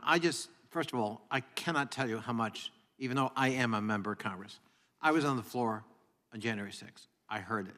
I saw a lot. I cannot imagine what you've gone through and how you are still living through PTSD. My office was attacked last May, and we're still living through PTSD.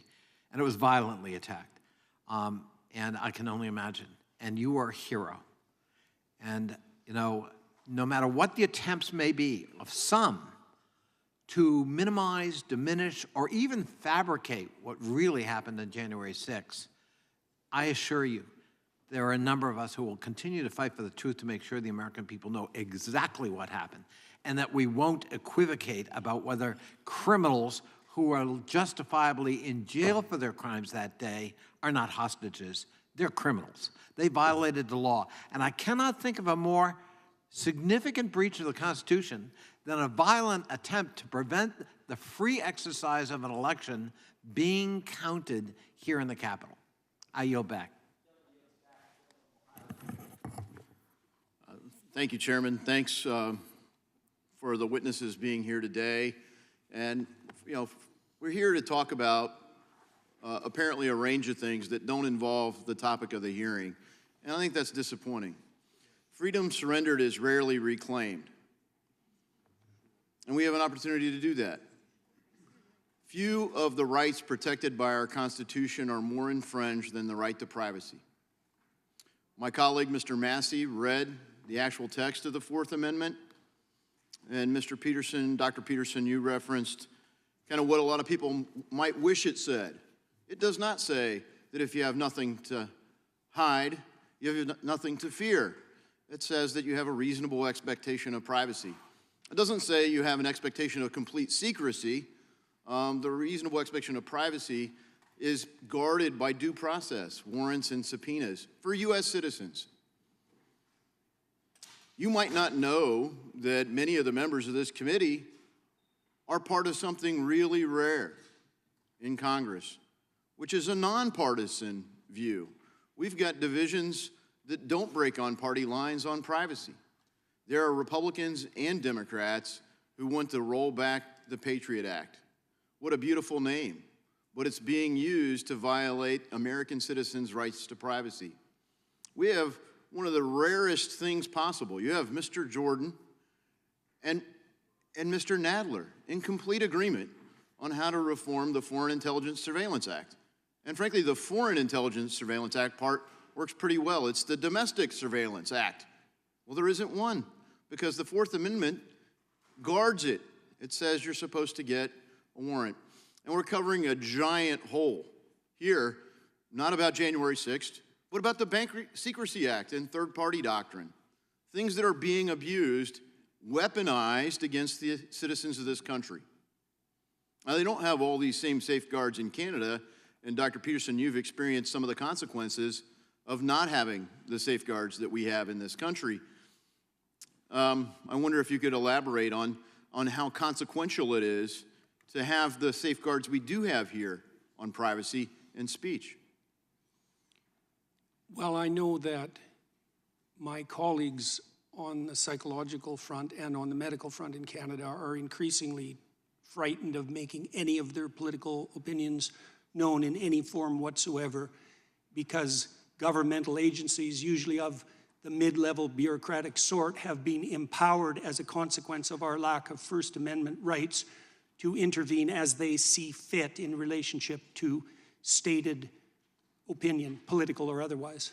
And it's not good. It's seriously not good. And there's new legislation coming up also reflecting that lack of proper constitutional protection that will make even the suspicion that a crime may be committed punishable. That's Bill C-63, which is pending before the Canadian These are dangerous ideas, and I appreciate that you highlighted how China's using it. And frankly, there are people in the United States pushing for a central bank digital currency that at the core is a violation of privacy. It is really the one ring to rule them all. It is a massive amount of coercive power, and at the root of it is the surveillance capability. And a lot of that, Mr. Knight, you've highlighted with the consequences of the Bank Secrecy Act. And I just wonder, you know, a couple of you have highlighted the cost-benefit ratio, Mr. Michel as well. Maybe you could highlight the consequences of the Bank Secrecy Act and how we might reform it so that we can accomplish the stated goal of safety, but in a more constitutional framework. Happy to speak to that. I think what we've seen in this hearing is that one of the big consequences is that people blur the distinction between not being able to access information or being able to access information subject to due process. There's no reason to believe that the convictions obtained after January 6th would be impossible without getting a warrant or information subject to one of the exceptions to the warrant provision for exigent circumstances. We also have to worry about the fact that information is being collected and is very collectible. If you are worried about your political opponents having power, why do you want this available to them? Thank you.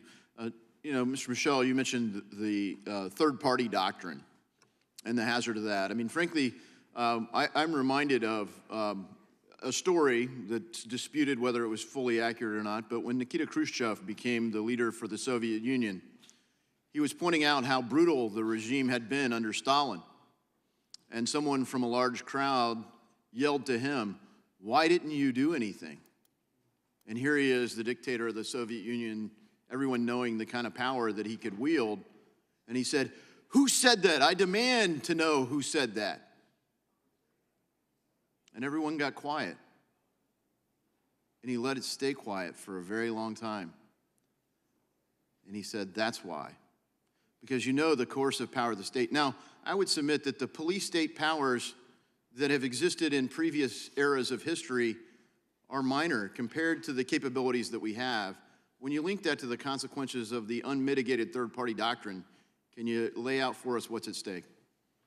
Well, it literally means that anytime you engage in any commercial transaction, you are effectively saying, okay, I don't have due process anymore, which is rather insane. It turns the concept completely on its head that we all have due process. So I think we have a really incredible burden to produce legislation that does reclaim the freedom that has been surrendered. And I hope we continue to work together in a bipartisan fashion to deliver that reform. I yield back. Gentleman yields back. I have a Unanimous consent from. Mr. Chairman, I have a unanimous consent request entitled, this is an FBI liaison information report entitled Domestic Violent Extremists Emboldened in Aftermath of Capitol Breach. It cites online rhetoric regarding the 20 January presidential inauguration, with some calling for unspecified justice for the January 6th shooting by law enforcement of an individual at the Capitol building, and another positing that, quote, many armed individuals would return on 19 January according to open source reporting. Without objection. Thank you. Gentleman from California is recognized. Thank you, Mr. Chairman. Oh, hey, just hold 1 second, if you could. We'll stop your time. I should have mentioned, if any of you need a break, just let us know. We'll be, if you have to run to the restroom or anything like, just let us know. We've been going at this 2 hours. We've probably got a half hour to go if you can find, but if you need a break, just let us know and we'll go there. I apologize. Gentleman's recognized. No problem, Mr. Chairman. It's unfortunate that this hearing is tended to focus on January 6th and the inaugural that followed 2 weeks later, because there is a legitimate question about the gathering of information, mostly by private sector, businesses and the like, and then the government accessing that information. It's a worldwide phenomena, and it is something that we should be focusing on. Unfortunately, what's happened here in this hearing is that we've taken the January 6th issue, the insurrection, the violence, the harm that came to Officer Fanone and others, and morphed it into a larger question of our civil liberties. That's unfortunate. But here we are, using this hearing to somehow degrade the violence and the insurrection itself and the ultimate effort to destroy our democracy. So I think we have to stay with that a few seconds. Officer Fanone, just a couple of questions I want to get clear. Do you have the number of insurrectionists, rioters that have been charged and found guilty? Correct.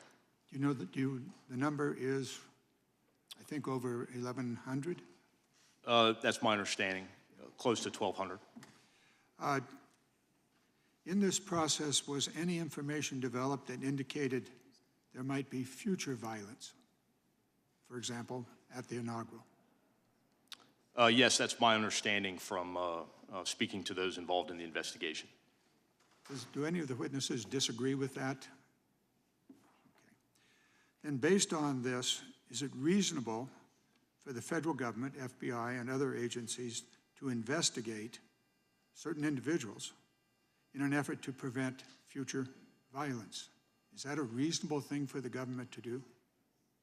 Again, I don't only think it's reasonable, I think that it's a requirement. Now, do any of you disagree that it would be reasonable for the federal government to investigate those who were involved and the threats that there might be future violence? Is that something that the FBI and others should do? I would disagree with that to some degree. It depends on how they do it. Because thank you. Point well made.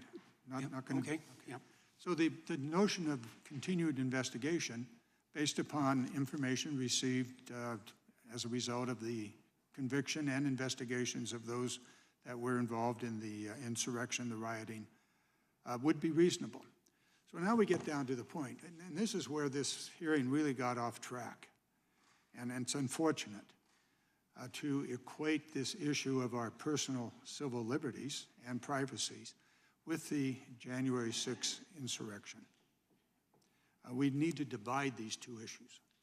There's no doubt we had an insurrection. There's no doubt we had a riot. There's no doubt that Officer Fanone, you were injured along with 140 other officers. The film that was shown earlier clearly demonstrates that, and your own testimony. We thank you for your work that day. I think I agree with Mr. Connolly. You may not think it important to protect us, but we certainly thought, and we thank you for having done so. But the reality is that it was an extraordinary, serious event in America's history. It was the single largest assault on police ever in the history of this nation. Now, based upon that, where do we go? Put that over here. And then, Mr. Chairman, if you would, put all of that aside and stop trying to protect Mr. Trump or anybody else that was involved in that riot, in that insurrection, and let's get down to the issue of protecting our civil liberties. There are multiple examples that could be used and evidence that could be used to get to that point. Some of it presented by the witnesses today, unfortunately wrapped up in the January 6th and the insurrection and the subsequent question of the inaugural. I do note, as I drove here this morning, that a new fence has been put around the Capitol building. Now, this speaks to all of our safety.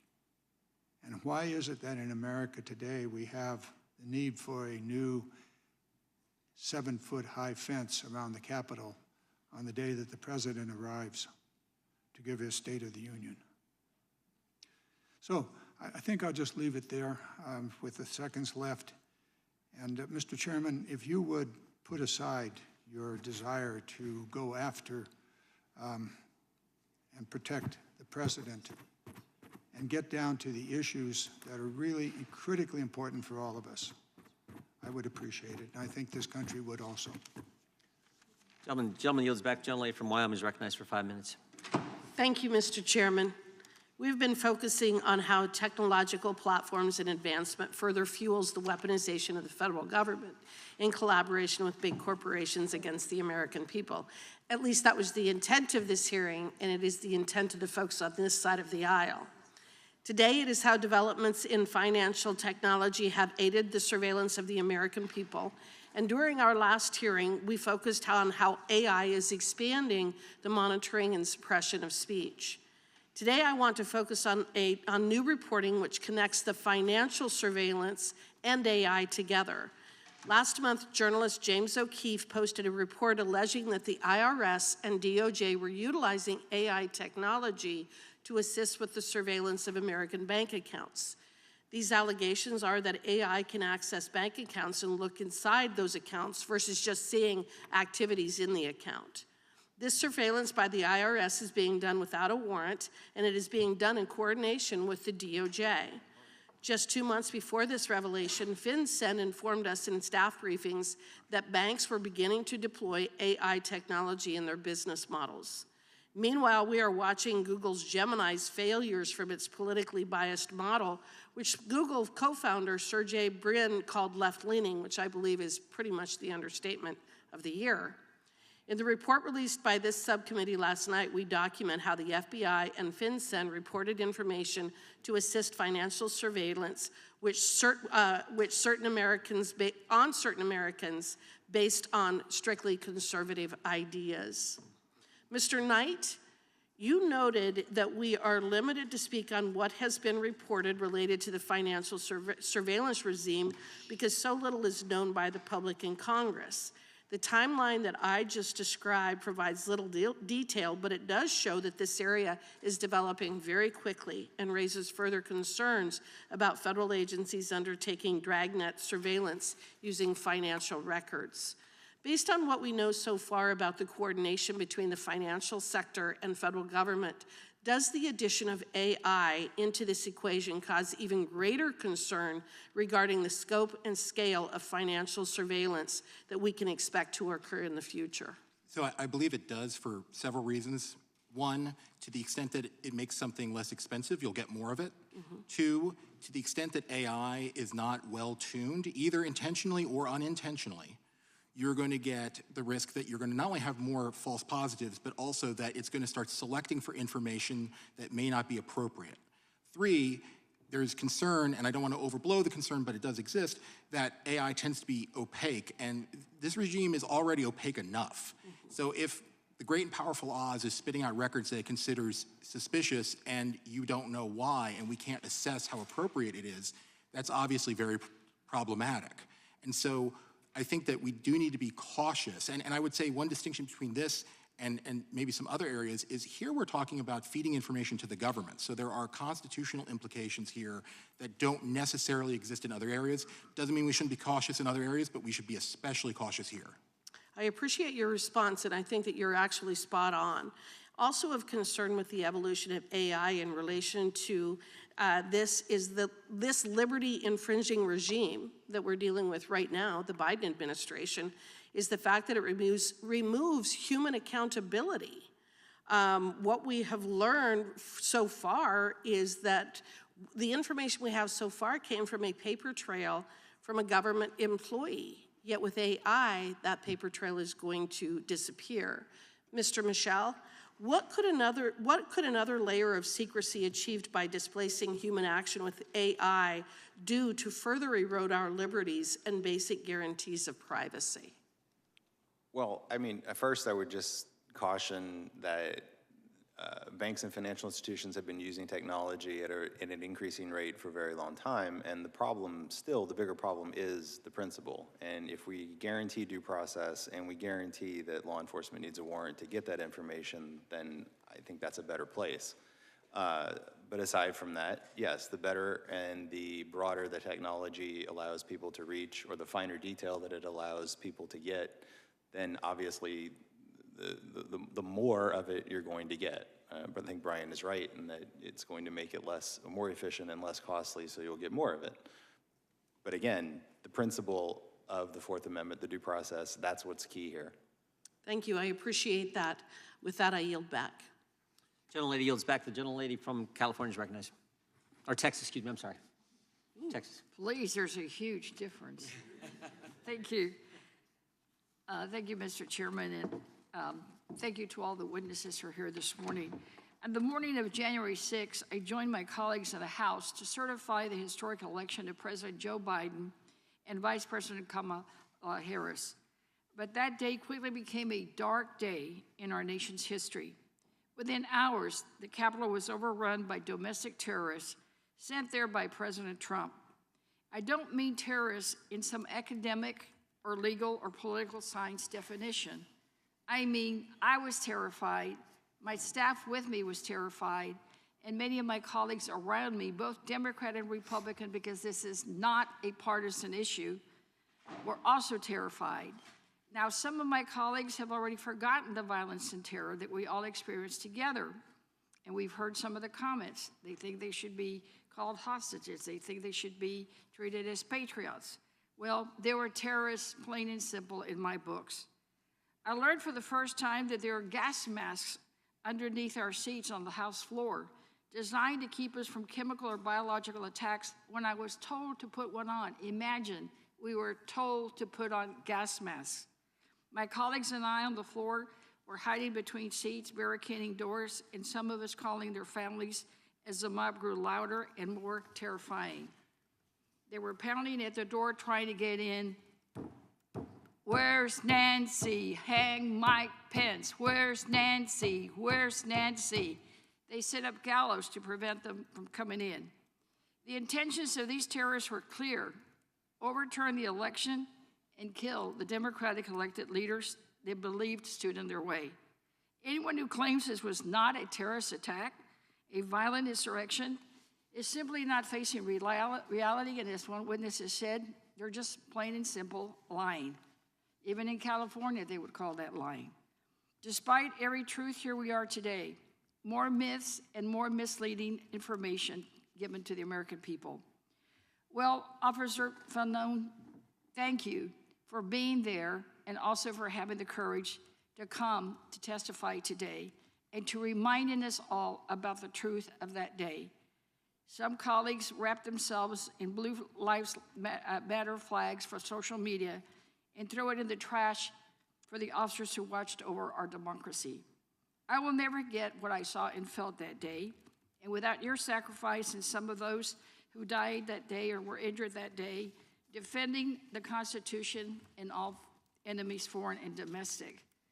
So, Officer Fanone, while law enforcement kept us safe inside the Capitol, outside the building you were facing staggering odds. Reports indicate that the west side of the crowd outnumbered officers 58 to 1.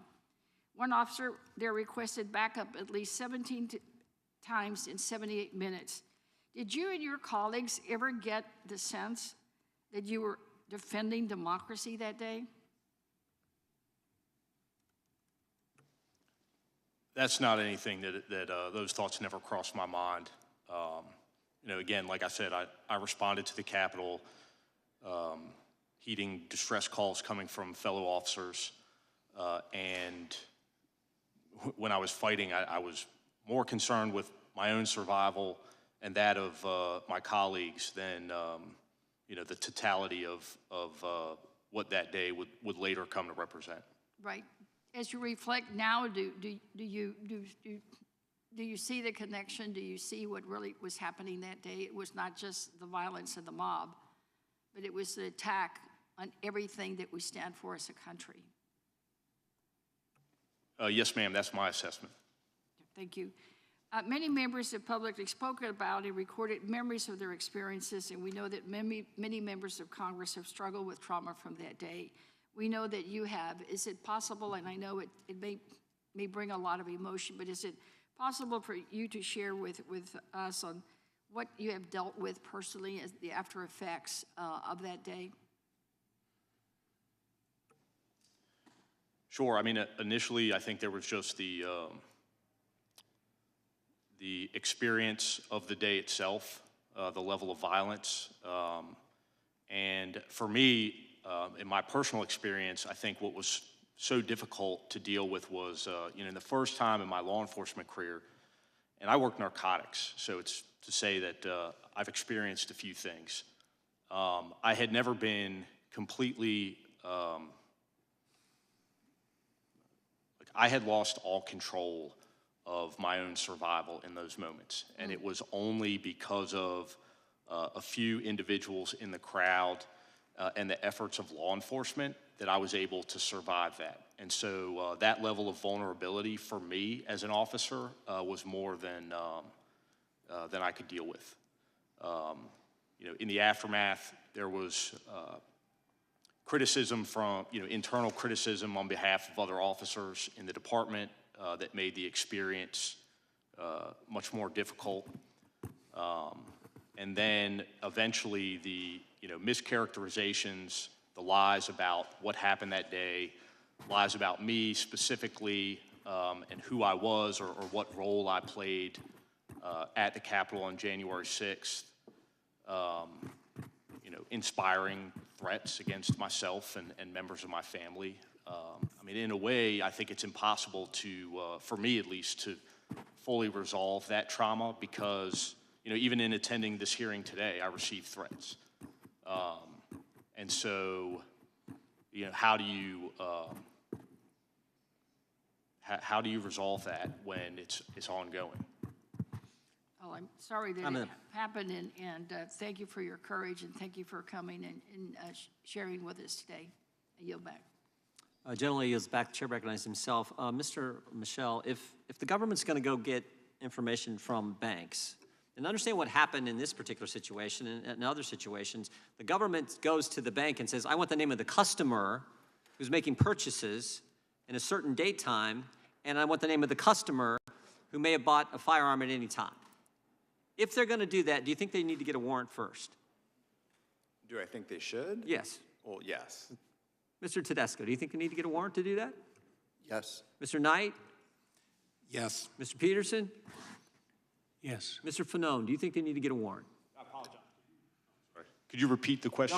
Government goes to a bank and says, I want the name of the customer who made purchases on these specific dates and may have bought a firearm at any time. Should there be a warrant requirement before the bank has to be compelled by the government to give that information? Should there be a warrant requirement first? I mean, in my experience, I always sought voluntary compliance. It's less paperwork. That being said, if I was unable to... Wait. Voluntary compliance? Correct. How's it voluntary? This is the third party. The bank's giving it. No, if I go to the bank and request certain information regarding an investigation that I'm I'm participating just saying, in a fundamental sense, do you think there should be a warrant requirement before some financial institution hands over the name of the customer based on certain purchases they may have made? So in a general sense, Yes. you think there should be? Yes. That's great, because your colleagues don't think so. Now, let me go to this. Do you think, Mr. Michel, that if it can't do a warrant, do you think there should be at least a notification? So should at least the bank say, hey, Mr. Smith, the FBI just asked me for all your purchases on a certain date, and they want to know if you've ever bought a gun. Do you think that the bank should at least tell their customer who they're supposed to serve? Do you think they should at least be compelled to tell them that? Yes. Mr. Tedesco? Yes. Mr. Knight? Yes, with reasonable exceptions for an ongoing criminal case. Fair enough. Mr. Peterson? They should get a warrant. They should get a warrant. Back to the first thing. Mr. Fanone? Again, with exceptions for criminal investigations. We got agreement on the panel. The first time we've had that this morning. Dr. Peterson, I want you to talk about the debanking issue we saw so much of, and how that was, particularly I guess with the truckers, and how that's, because I see it coming. I see it coming here, and it frightens me. I want you to talk about what took place in Canada and if it in any way impacted you. Well, there was essentially a working class protest against the extensive length of the COVID lockdowns. And one consequence of that was that Canadians who participated, even by donating to the protest and even by donating small amounts to the protest, had their bank accounts seized in consequence of a collusion between the banks and the government that was extrajudicial, that was recently deemed unconstitutional, despite the fact that we don't have strong First Amendment claims. So this happened. The government is currently maneuvering in Canada to make the possibility of such collusion a certainty across multiple actual and potential domains of so-called harm, particularly in relationship to government-defined hate. Yes, this is absolutely coming, and it's facilitated by the kinds of advancements in technology that we talked about today. Yeah, we know it's coming because we've seen what do they call it, the liaison information report from the FBI to the bank saying possibly include firearm legislation, the easing of immigration status, new limits on public land, and discontent with renewed measures to mitigate the spread of COVID-19. So the very issue that these truckers were debanked in Canada is the very thing the government is saying to banks, we need to look at this as well. That single issue. That is, again, what frightens me so much. And frankly, when you're getting this information, if you're going to get it, why you should be compelled to get the warrant before you go get it. Mr. Knight, jump right in. I want to clarify one part of my answer to the second question about notification. Yep. The Right to Financial Privacy Act, I think, does a good job of this, where notification can be delayed, but the government has to go to a court and get permission to delay. I think if we're going, you shift the burden. Yeah, the burden's where it should be on the government to go get it from a court. Absolutely, and I do believe that there should be a warrant requirement, so the notification would only be delayed in that event. In this world we're now in, the full committee, as I said, I think I may have mentioned earlier, on the FISA reauthorization, we have said the same thing. If you're going to go search American citizens based on their phone number, their email address, in this haystack of information that's out there, if you're going to do that, go get a warrant. And we're having the same fight there. But it seems to me that getting a warrant, Fourth Amendment constitutional right, is how it has to be handled. My time has expired. I yield to the ranking member. Thank you very much. I thought it was very telling that Mr. Knight said that, yes, going after bank records would be inappropriate, except in a criminal investigation. Ooh, criminal investigation. That's what the FBI was doing, was involved in a criminal investigation. With a warrant, he's for it. No, not with a warrant. It's not necessary to have a warrant. Go back to criminal procedure. You don't always need a warrant when you have voluntary authorization. And everyone who opens a bank account is told when they open their bank account that the information may be disclosed to law enforcement. Now, if we want to change that rule in the consumer protection laws, then we need to do that. But until that, they have a reasonable expectation that law enforcement may disclose that information. Because once you are banking with a banking institution, that information in that record belongs to the banking institution. It doesn't solely belong to you anymore when you are using a bank in that banking institution and they have given disclosure. Now, if we want to make it an affirmative disclosure where an individual has to specifically check off the box that allows them to be aware of it when they're opening a bank, then that's something else. But you do not need a warrant. You can have voluntary disclosure because under our law presently, the banks have possession and ownership of that information. Now, the other thing that I think you have talked about is, are we worried about that? That this is only going to happen to the on conservatives? No, I'm also concerned if the FBI were to do overreach. I am concerned with that, and I do understand that this is something that law enforcement does and that we need to be careful about what they do. I just find it very interesting that you all are my colleagues, one of our witnesses, Mr. Fanone, is not a colleague of ours and is giving his opinion as a law enforcement officer. Sir, was there something else that you wanted to add? Within the context of this particular investigation, one of the reasons why I believe that the FBI would have sought voluntary compliance as opposed to applying for a warrant is the sheer magnitude of the event. You had literally thousands of people who participated on the attack on the Capitol on January 6th. And in an abundance of caution and really the responsibility of the FBI and those other investigating agencies is to ensure that that violence does not occur again at our inauguration, which was only about 2 weeks after that.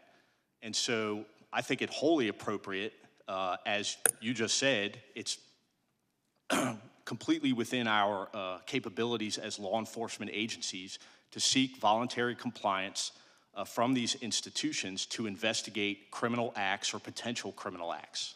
Thank you. So there was an imminent threat on the American people, on the homeland, that being individuals who said they were going to come back and finish the job that they had started on January 6th to try and stop the placement of Joe Biden as President of the United States. Now, there's a lot of things we could have hearings on. Mr. Chair, you have not sat down with me at any point in time like we do in other committees and talk about what are the things that we can agree on, that we want to. You came to my office one time and we had a discussion. And I gave you a list of things that I would like to have a hearing on. You completely ignored me in that. Your team doesn't even give us testimony until the very last minute that they have to. You do not even let us know the subjects of hearings. Sometimes I find out about what we're going to hear, hearing is going to be on Twitter. You're not operating as a fair dealer in this, so don't try that here in front of everybody. Well, I am concerned about things. I'm concerned about what will happen if Donald Trump does get reelected. Because on November 9th, 2023, in a Univision interview, he said, if I happen to be president and I see somebody who's doing well and beating me very badly, I say go down and indict them. They would be out of business. They'd be out of the election. On November 11th, in 2023 at a Veterans Day rally, I can't believe he was at a Veterans Day rally after what he says about those of our men and women in uniform. He said, we pledge to you that we will root out the communist, Marxist, fascist, and radical left thugs that live like vermin within the confines of our country, that lie and steal and cheat on elections. He seems to be a threat to the first, the fourth, a whole bunch of amendments, but you're not going to try and have a hearing on him in this weaponization of the federal government, which we know that Donald Trump is going to use for his own dictatorial, narcissistic, failing in business, failing in presidency, failing in life self. Gentlelady yields back. The gentleman from North Dakota is recognized. So there's a carjacking outside of 7-Eleven in downtown Washington, D.C., and the cop calls the CEO of Bank of America and says, I need every person in your bank who's ever bought a gun anytime, anywhere. It's an ongoing criminal investigation. Everything Everywhere All at Once won the Oscar last year for the best movie, but it's not the standard for a Fourth Amendment warrant. And I think this is about as important of a hearing as we can have, because if they're doing it to members of Congress's staff, reporters who are engaging in all of this, imagine what's going on at another time. By the way, the Supreme Court agrees with me, and we'll get into that in a little bit. When the Bank of America provided the FBI a list of people who made financial transactions with their Bank of America card in Washington, D.C. between January 5th and January 7th, 2021. The practice of sweeping up thousands of Americans without probable cause and specify in a search for specific suspects is inconsistent with the specificity requirement of the Fourth Amendment and the entire criminal justice system. Considering how many Americans use Bank of America credit or debit cards, this list must have included thousands of people. This list almost certainly included members of Congress, their staff, who were performing constitutionally mandated functions, as well as reporters who were engaged in First Amendment protected activity. Countless of other individuals were swept into this surveillance without probable cause. The list included people who had a history of purchasing a firearm at any time, which is a constitutionally protected activity. So we likely have violations of the First, Second, and Fourth Amendment. The fact that Americans' data is handed over to the feds on a fishing expedition by the banking industry because their customers were present in a particular region or purchased a constitutionally protected item is unacceptable. And I reject any argument that this financial information is subject to third-party doctrine and therefore an exception to the Fourth Amendment. And I've been arguing this for years. The third-party exception in the modern economy threatens to make the Fourth Amendment irrelevant. The Fourth Amendment it's survived telephoto lenses, drones, listening devices, tracking devices. The Fourth Amendment has proved to be incredibly resilient. But this is the place. This is the place where Congress has to act. Because the Supreme Court seems to agree with that concern based on Carpenter v. U.S. Mr. Michel, the majority opinion in Carpenter stated that the cell site location information is, quote, detailed, encyclopedic, and effortlessly compiled. Is the financial transaction data that was released here any less detailed, encyclopedic, and effortlessly compiled in relation to a Fourth Amendment legal analysis? I don't believe. Can you imagine any judge in the country who would make a probable cause finding to authorize a search warrant for all of this detailed financial information on this many people with this set of facts? No. Mr. Tedesco? No. There's also similarities with this in U.S. v. Chatry. A federal court found that a geofence warrants violate the Fourth Amendment. Geofence warrants are a practice where law enforcement seeks location data on any device within a specific time and geographic region where a crime took place. The court found that it is insufficient for law enforcement to obtain the data based solely on information that a suspect possessed a cell phone while in the general area of where a crime was committed. Beyond the court's concern with probable cause, it highlighted that no judicial review whatsoever was attained and law enforcement has unchecked discretion to seize the more intrusive data. Mr. Michel, are those the same concerning factors presented with the financial data that was turned over to the federal government in this case? Yes. Mr. Tedesco? Yes. Mr. Knight? It sounds very similar. My colleagues across the aisle have raised many concerns about broad violations of privacy of financial or technological institutions in trafficking private user data or revealing it to government authorities. In fact, during an Energy and Commerce hearing debate on comprehensive data privacy, there were several amendments to prohibit the collection of geolocation data on facilities such as Planned Parenthood that ban the transfer of that data to law enforcement or to government authorities. And we know that the CDC was collecting data to see if people were going to church during quarantine. Church during quarantine. This conversation, how we deal with this, is the fundamental question we have to answer as we move forward. And we can talk about January 6th in the event, and we can talk about all of that, but there were thousands of innocent people that went to Bass Pro Shops in Virginia in the 2 days before and after January 6th. Doesn't matter how bad you think the event was or where it was or whatever, you cannot get a warrant on somebody for exercising their constitutional rights.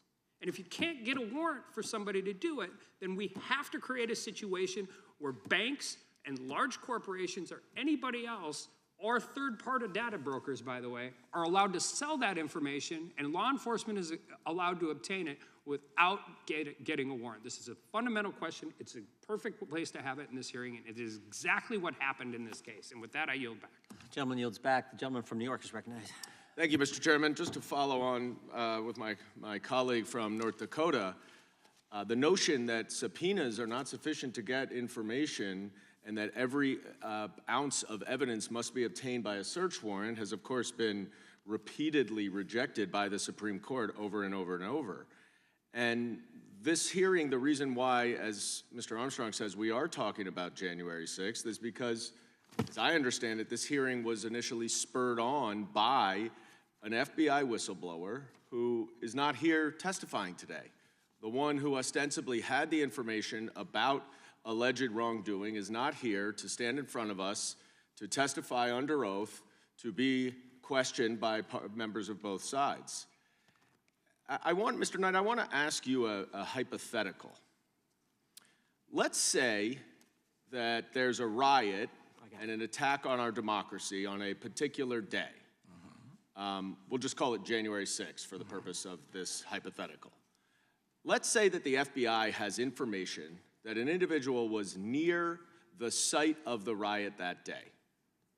And let's say that the FBI had evidence that that individual purchased a firearm in the past 6 months. And let's say that the FBI had evidence that that same person planned to return 2 weeks later to interfere with another democratic process involving the President of the United States. Is it actually your testimony here today to say that it is a violation of the Fourth Amendment for the FBI to seek bank records for that individual? May I ask a clarifying question? Sure. So, at least based upon the public information I have available, they did not know on an individualized basis that people were planning to return to cause violence. And I think that's a distinction that's worth noting. That's fine. I agree with you. That's not in the hypothetical. They just knew they were going to return. I believe you said something along the lines of evidence that they were coming back to interfere. You're right. Let's just say that. Do you think the Fourth Amendment prohibits the FBI from getting bank records for that individual if they don't know that they are going to commit violence? I think that's an easy warrant to get.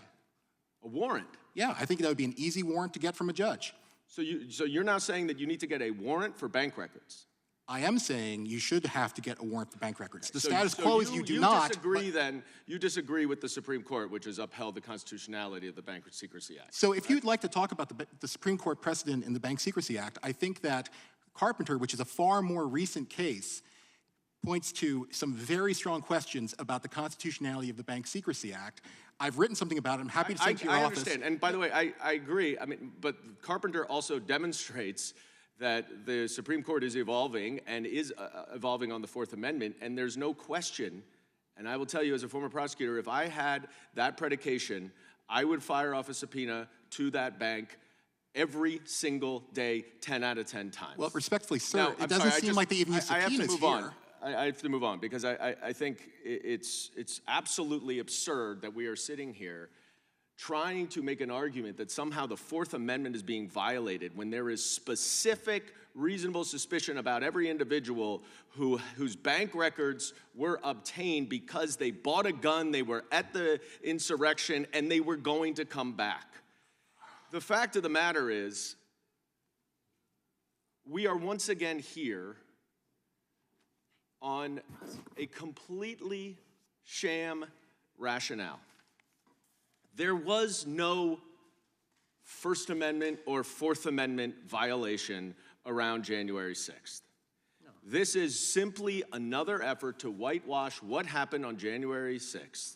One of the members of the committee calls those who were convicted of crimes hostages, while there are actual American hostages sitting in Gaza right now under captivity of a terrorist organization. And we're supposed to equate the people sitting in jail who rioted and attacked this Capitol, we're supposed to equate them with these hostages. Mr. Chairman, you continually say that it used to be that both parties agreed with the First Amendment. It didn't used to be. It is. It remains the case. We all agree with the First Amendment, but the problem is that the First Amendment is not absolute. It does not protect any single thing anyone says, and there are limits, and that's important. And what this committee has been trying to do for the last year and a half is to chill the federal government from monitoring what is going on social media and otherwise out there, so that misinformation and disinformation can run rampant on Elon Musk's social platform and every other social platform, so that the Republicans, can benefit from it in November's election. That is why this committee exists. The time of the gentleman and we have gotten no evidence to support any of these allegations. The chair recognizes the gentleman from South Carolina. I yield to the chairman such time as he may consent. I appreciate that. I think the gentleman from New York just said that we're trying to chill the federal government. I don't know if it's ever been said that way. It's always the government trying to chill Americans' rights and chill Americans. I've never seen anything. It's called projection. I've never seen anything like. But guess what? You know who was opposed to how the FBI and the Bank of America did this thing when they asked for this information? You know who was opposed to it? 3 FBI agents. The guys on the case. George Hill, Bonavolanta, Steve Jensen, all testified to the committee that it was wrong. And guess who else said it was wrong? Chris Wray said this: we recalled this information to avoid even the appearance of any kind of overreach. So even the FBI, who was systematically violated Americans, this FBI who said, if you're a pro-life Catholic, you're an extremist. If you're a parent going to a school board meeting, you're a terrorist. Even the FBI said, this is ridiculous. And they pulled back. 3 agents testified. So, I mean, and somehow the government is the one who chills American speech when they pressure big tech to censor, when they ask banks to give them. That's chilling speech, and we've seen it first. Dr. Peterson's seen it in his own country, and now it's coming here. That's what we're concerned about. I yield back to the gentleman. Thank him for yielding. Thank you, Chairman, and I would echo that. I'm glad that Thomas Massey started off with a recitation of the Fourth Amendment, because that's really why we're here. And while the other side wants to relitigate J6, the title of the hearing is about financial surveillance of American citizens. This is deeply troubling, that if you are a Catholic that cares about your child's education and you shop at Gander Mountain, that you are like prime suspect under some sort of weird rubric in a government surveillance operation. I think that the Supreme Court, in looking at this, when they were looking at the BSA, in a concurring opinion said, Justice Powell and Justice Blackmun said, financial transactions can reveal much about a person's activities, associations, and beliefs. At some point, government intrusion upon these areas would implicate legitimate expectations of privacy. Moreover, the potential for abuse is particularly acute, whereas here, the legislative scheme permits access to this information without invocation of the judicial process. So, Mr. Tedesco, how do we get here? And at what point, or how do we get to a point where big banks can just freely hand over this information to the federal government? Well, I think the biggest concern from our perspective is the systemic censorship risk within the banking industry that is really a product of the oversight and pervasive regulatory authority that bank supervisors have over banks. If you think about the top 5 banks have 50% of the bank deposit market in the United States, you see that there's a concentration of power in the banking industry. There are just a few banks that are heavily regulated. And because of the secrecy around bank supervision, the reasons why people are debanked and why these kinds of things are occurring is shrouded. And so it's a huge problem. The censorship risk is real in the financial industry sector. Who would you consider to be the biggest victims of this surveillance operation? I think it's the American citizens, and I think it's a bipartisan issue. Some of the Democrats in this chamber and in the Senate sent letters to the big banks just a few weeks ago talking about de-risking. They call debanking de-risking. We're talking about the same thing of Arab Americans, Muslim Americans, including because of their religious donations and donations to charity. So it's a bipartisan issue, and I think we all should be concerned about it and try to work together for solutions. No, I 100% agree with you. And you know, what do you think right now under the BSA, under the current structure, what is the remedy for Americans? Well, there isn't much. There is none, right? There is no mechanism for judicial review, right? So Americans cannot protest a bank who is ostensibly an arm of the government at this point. They cannot protest the disclosure of their financial transactions to the federal government. There's no mechanism for that, is there? That's right. And so, and obviously, they don't have any knowledge that their data was collected to begin with, do they? Yeah, I think one of the scariest things I heard at this hearing was what Mr. Michel said, once the bank has the data, the government has the data. Right. Can you hire a private security firm to search somebody's house without a warrant? I don't think so, no. No, you have to have a warrant. So what is the difference here? It's a big risk, and it needs to be fixed. So and you would articulate, let me ask you the panel this, do you think that under the current BSA or other laws that it would be wise, given where we are from a technological standpoint, do you think it would be wise to revisit the BSA or the other laws to provide that protection for Americans' privacy, sir? Well, there were some concerns expressed earlier about what might happen in the aftermath, let's say, of Donald Trump's election with regards to political belief, and anything that facilitates the collusion between government and giant corporation and enables that kind of information gathering will absolutely be used in that way. That's why I made comments earlier regarding this as a bipartisan issue. Once this capability exists, and it's being magnified now, it will be used in all directions. So the people at risk will be politically active, vocal Americans.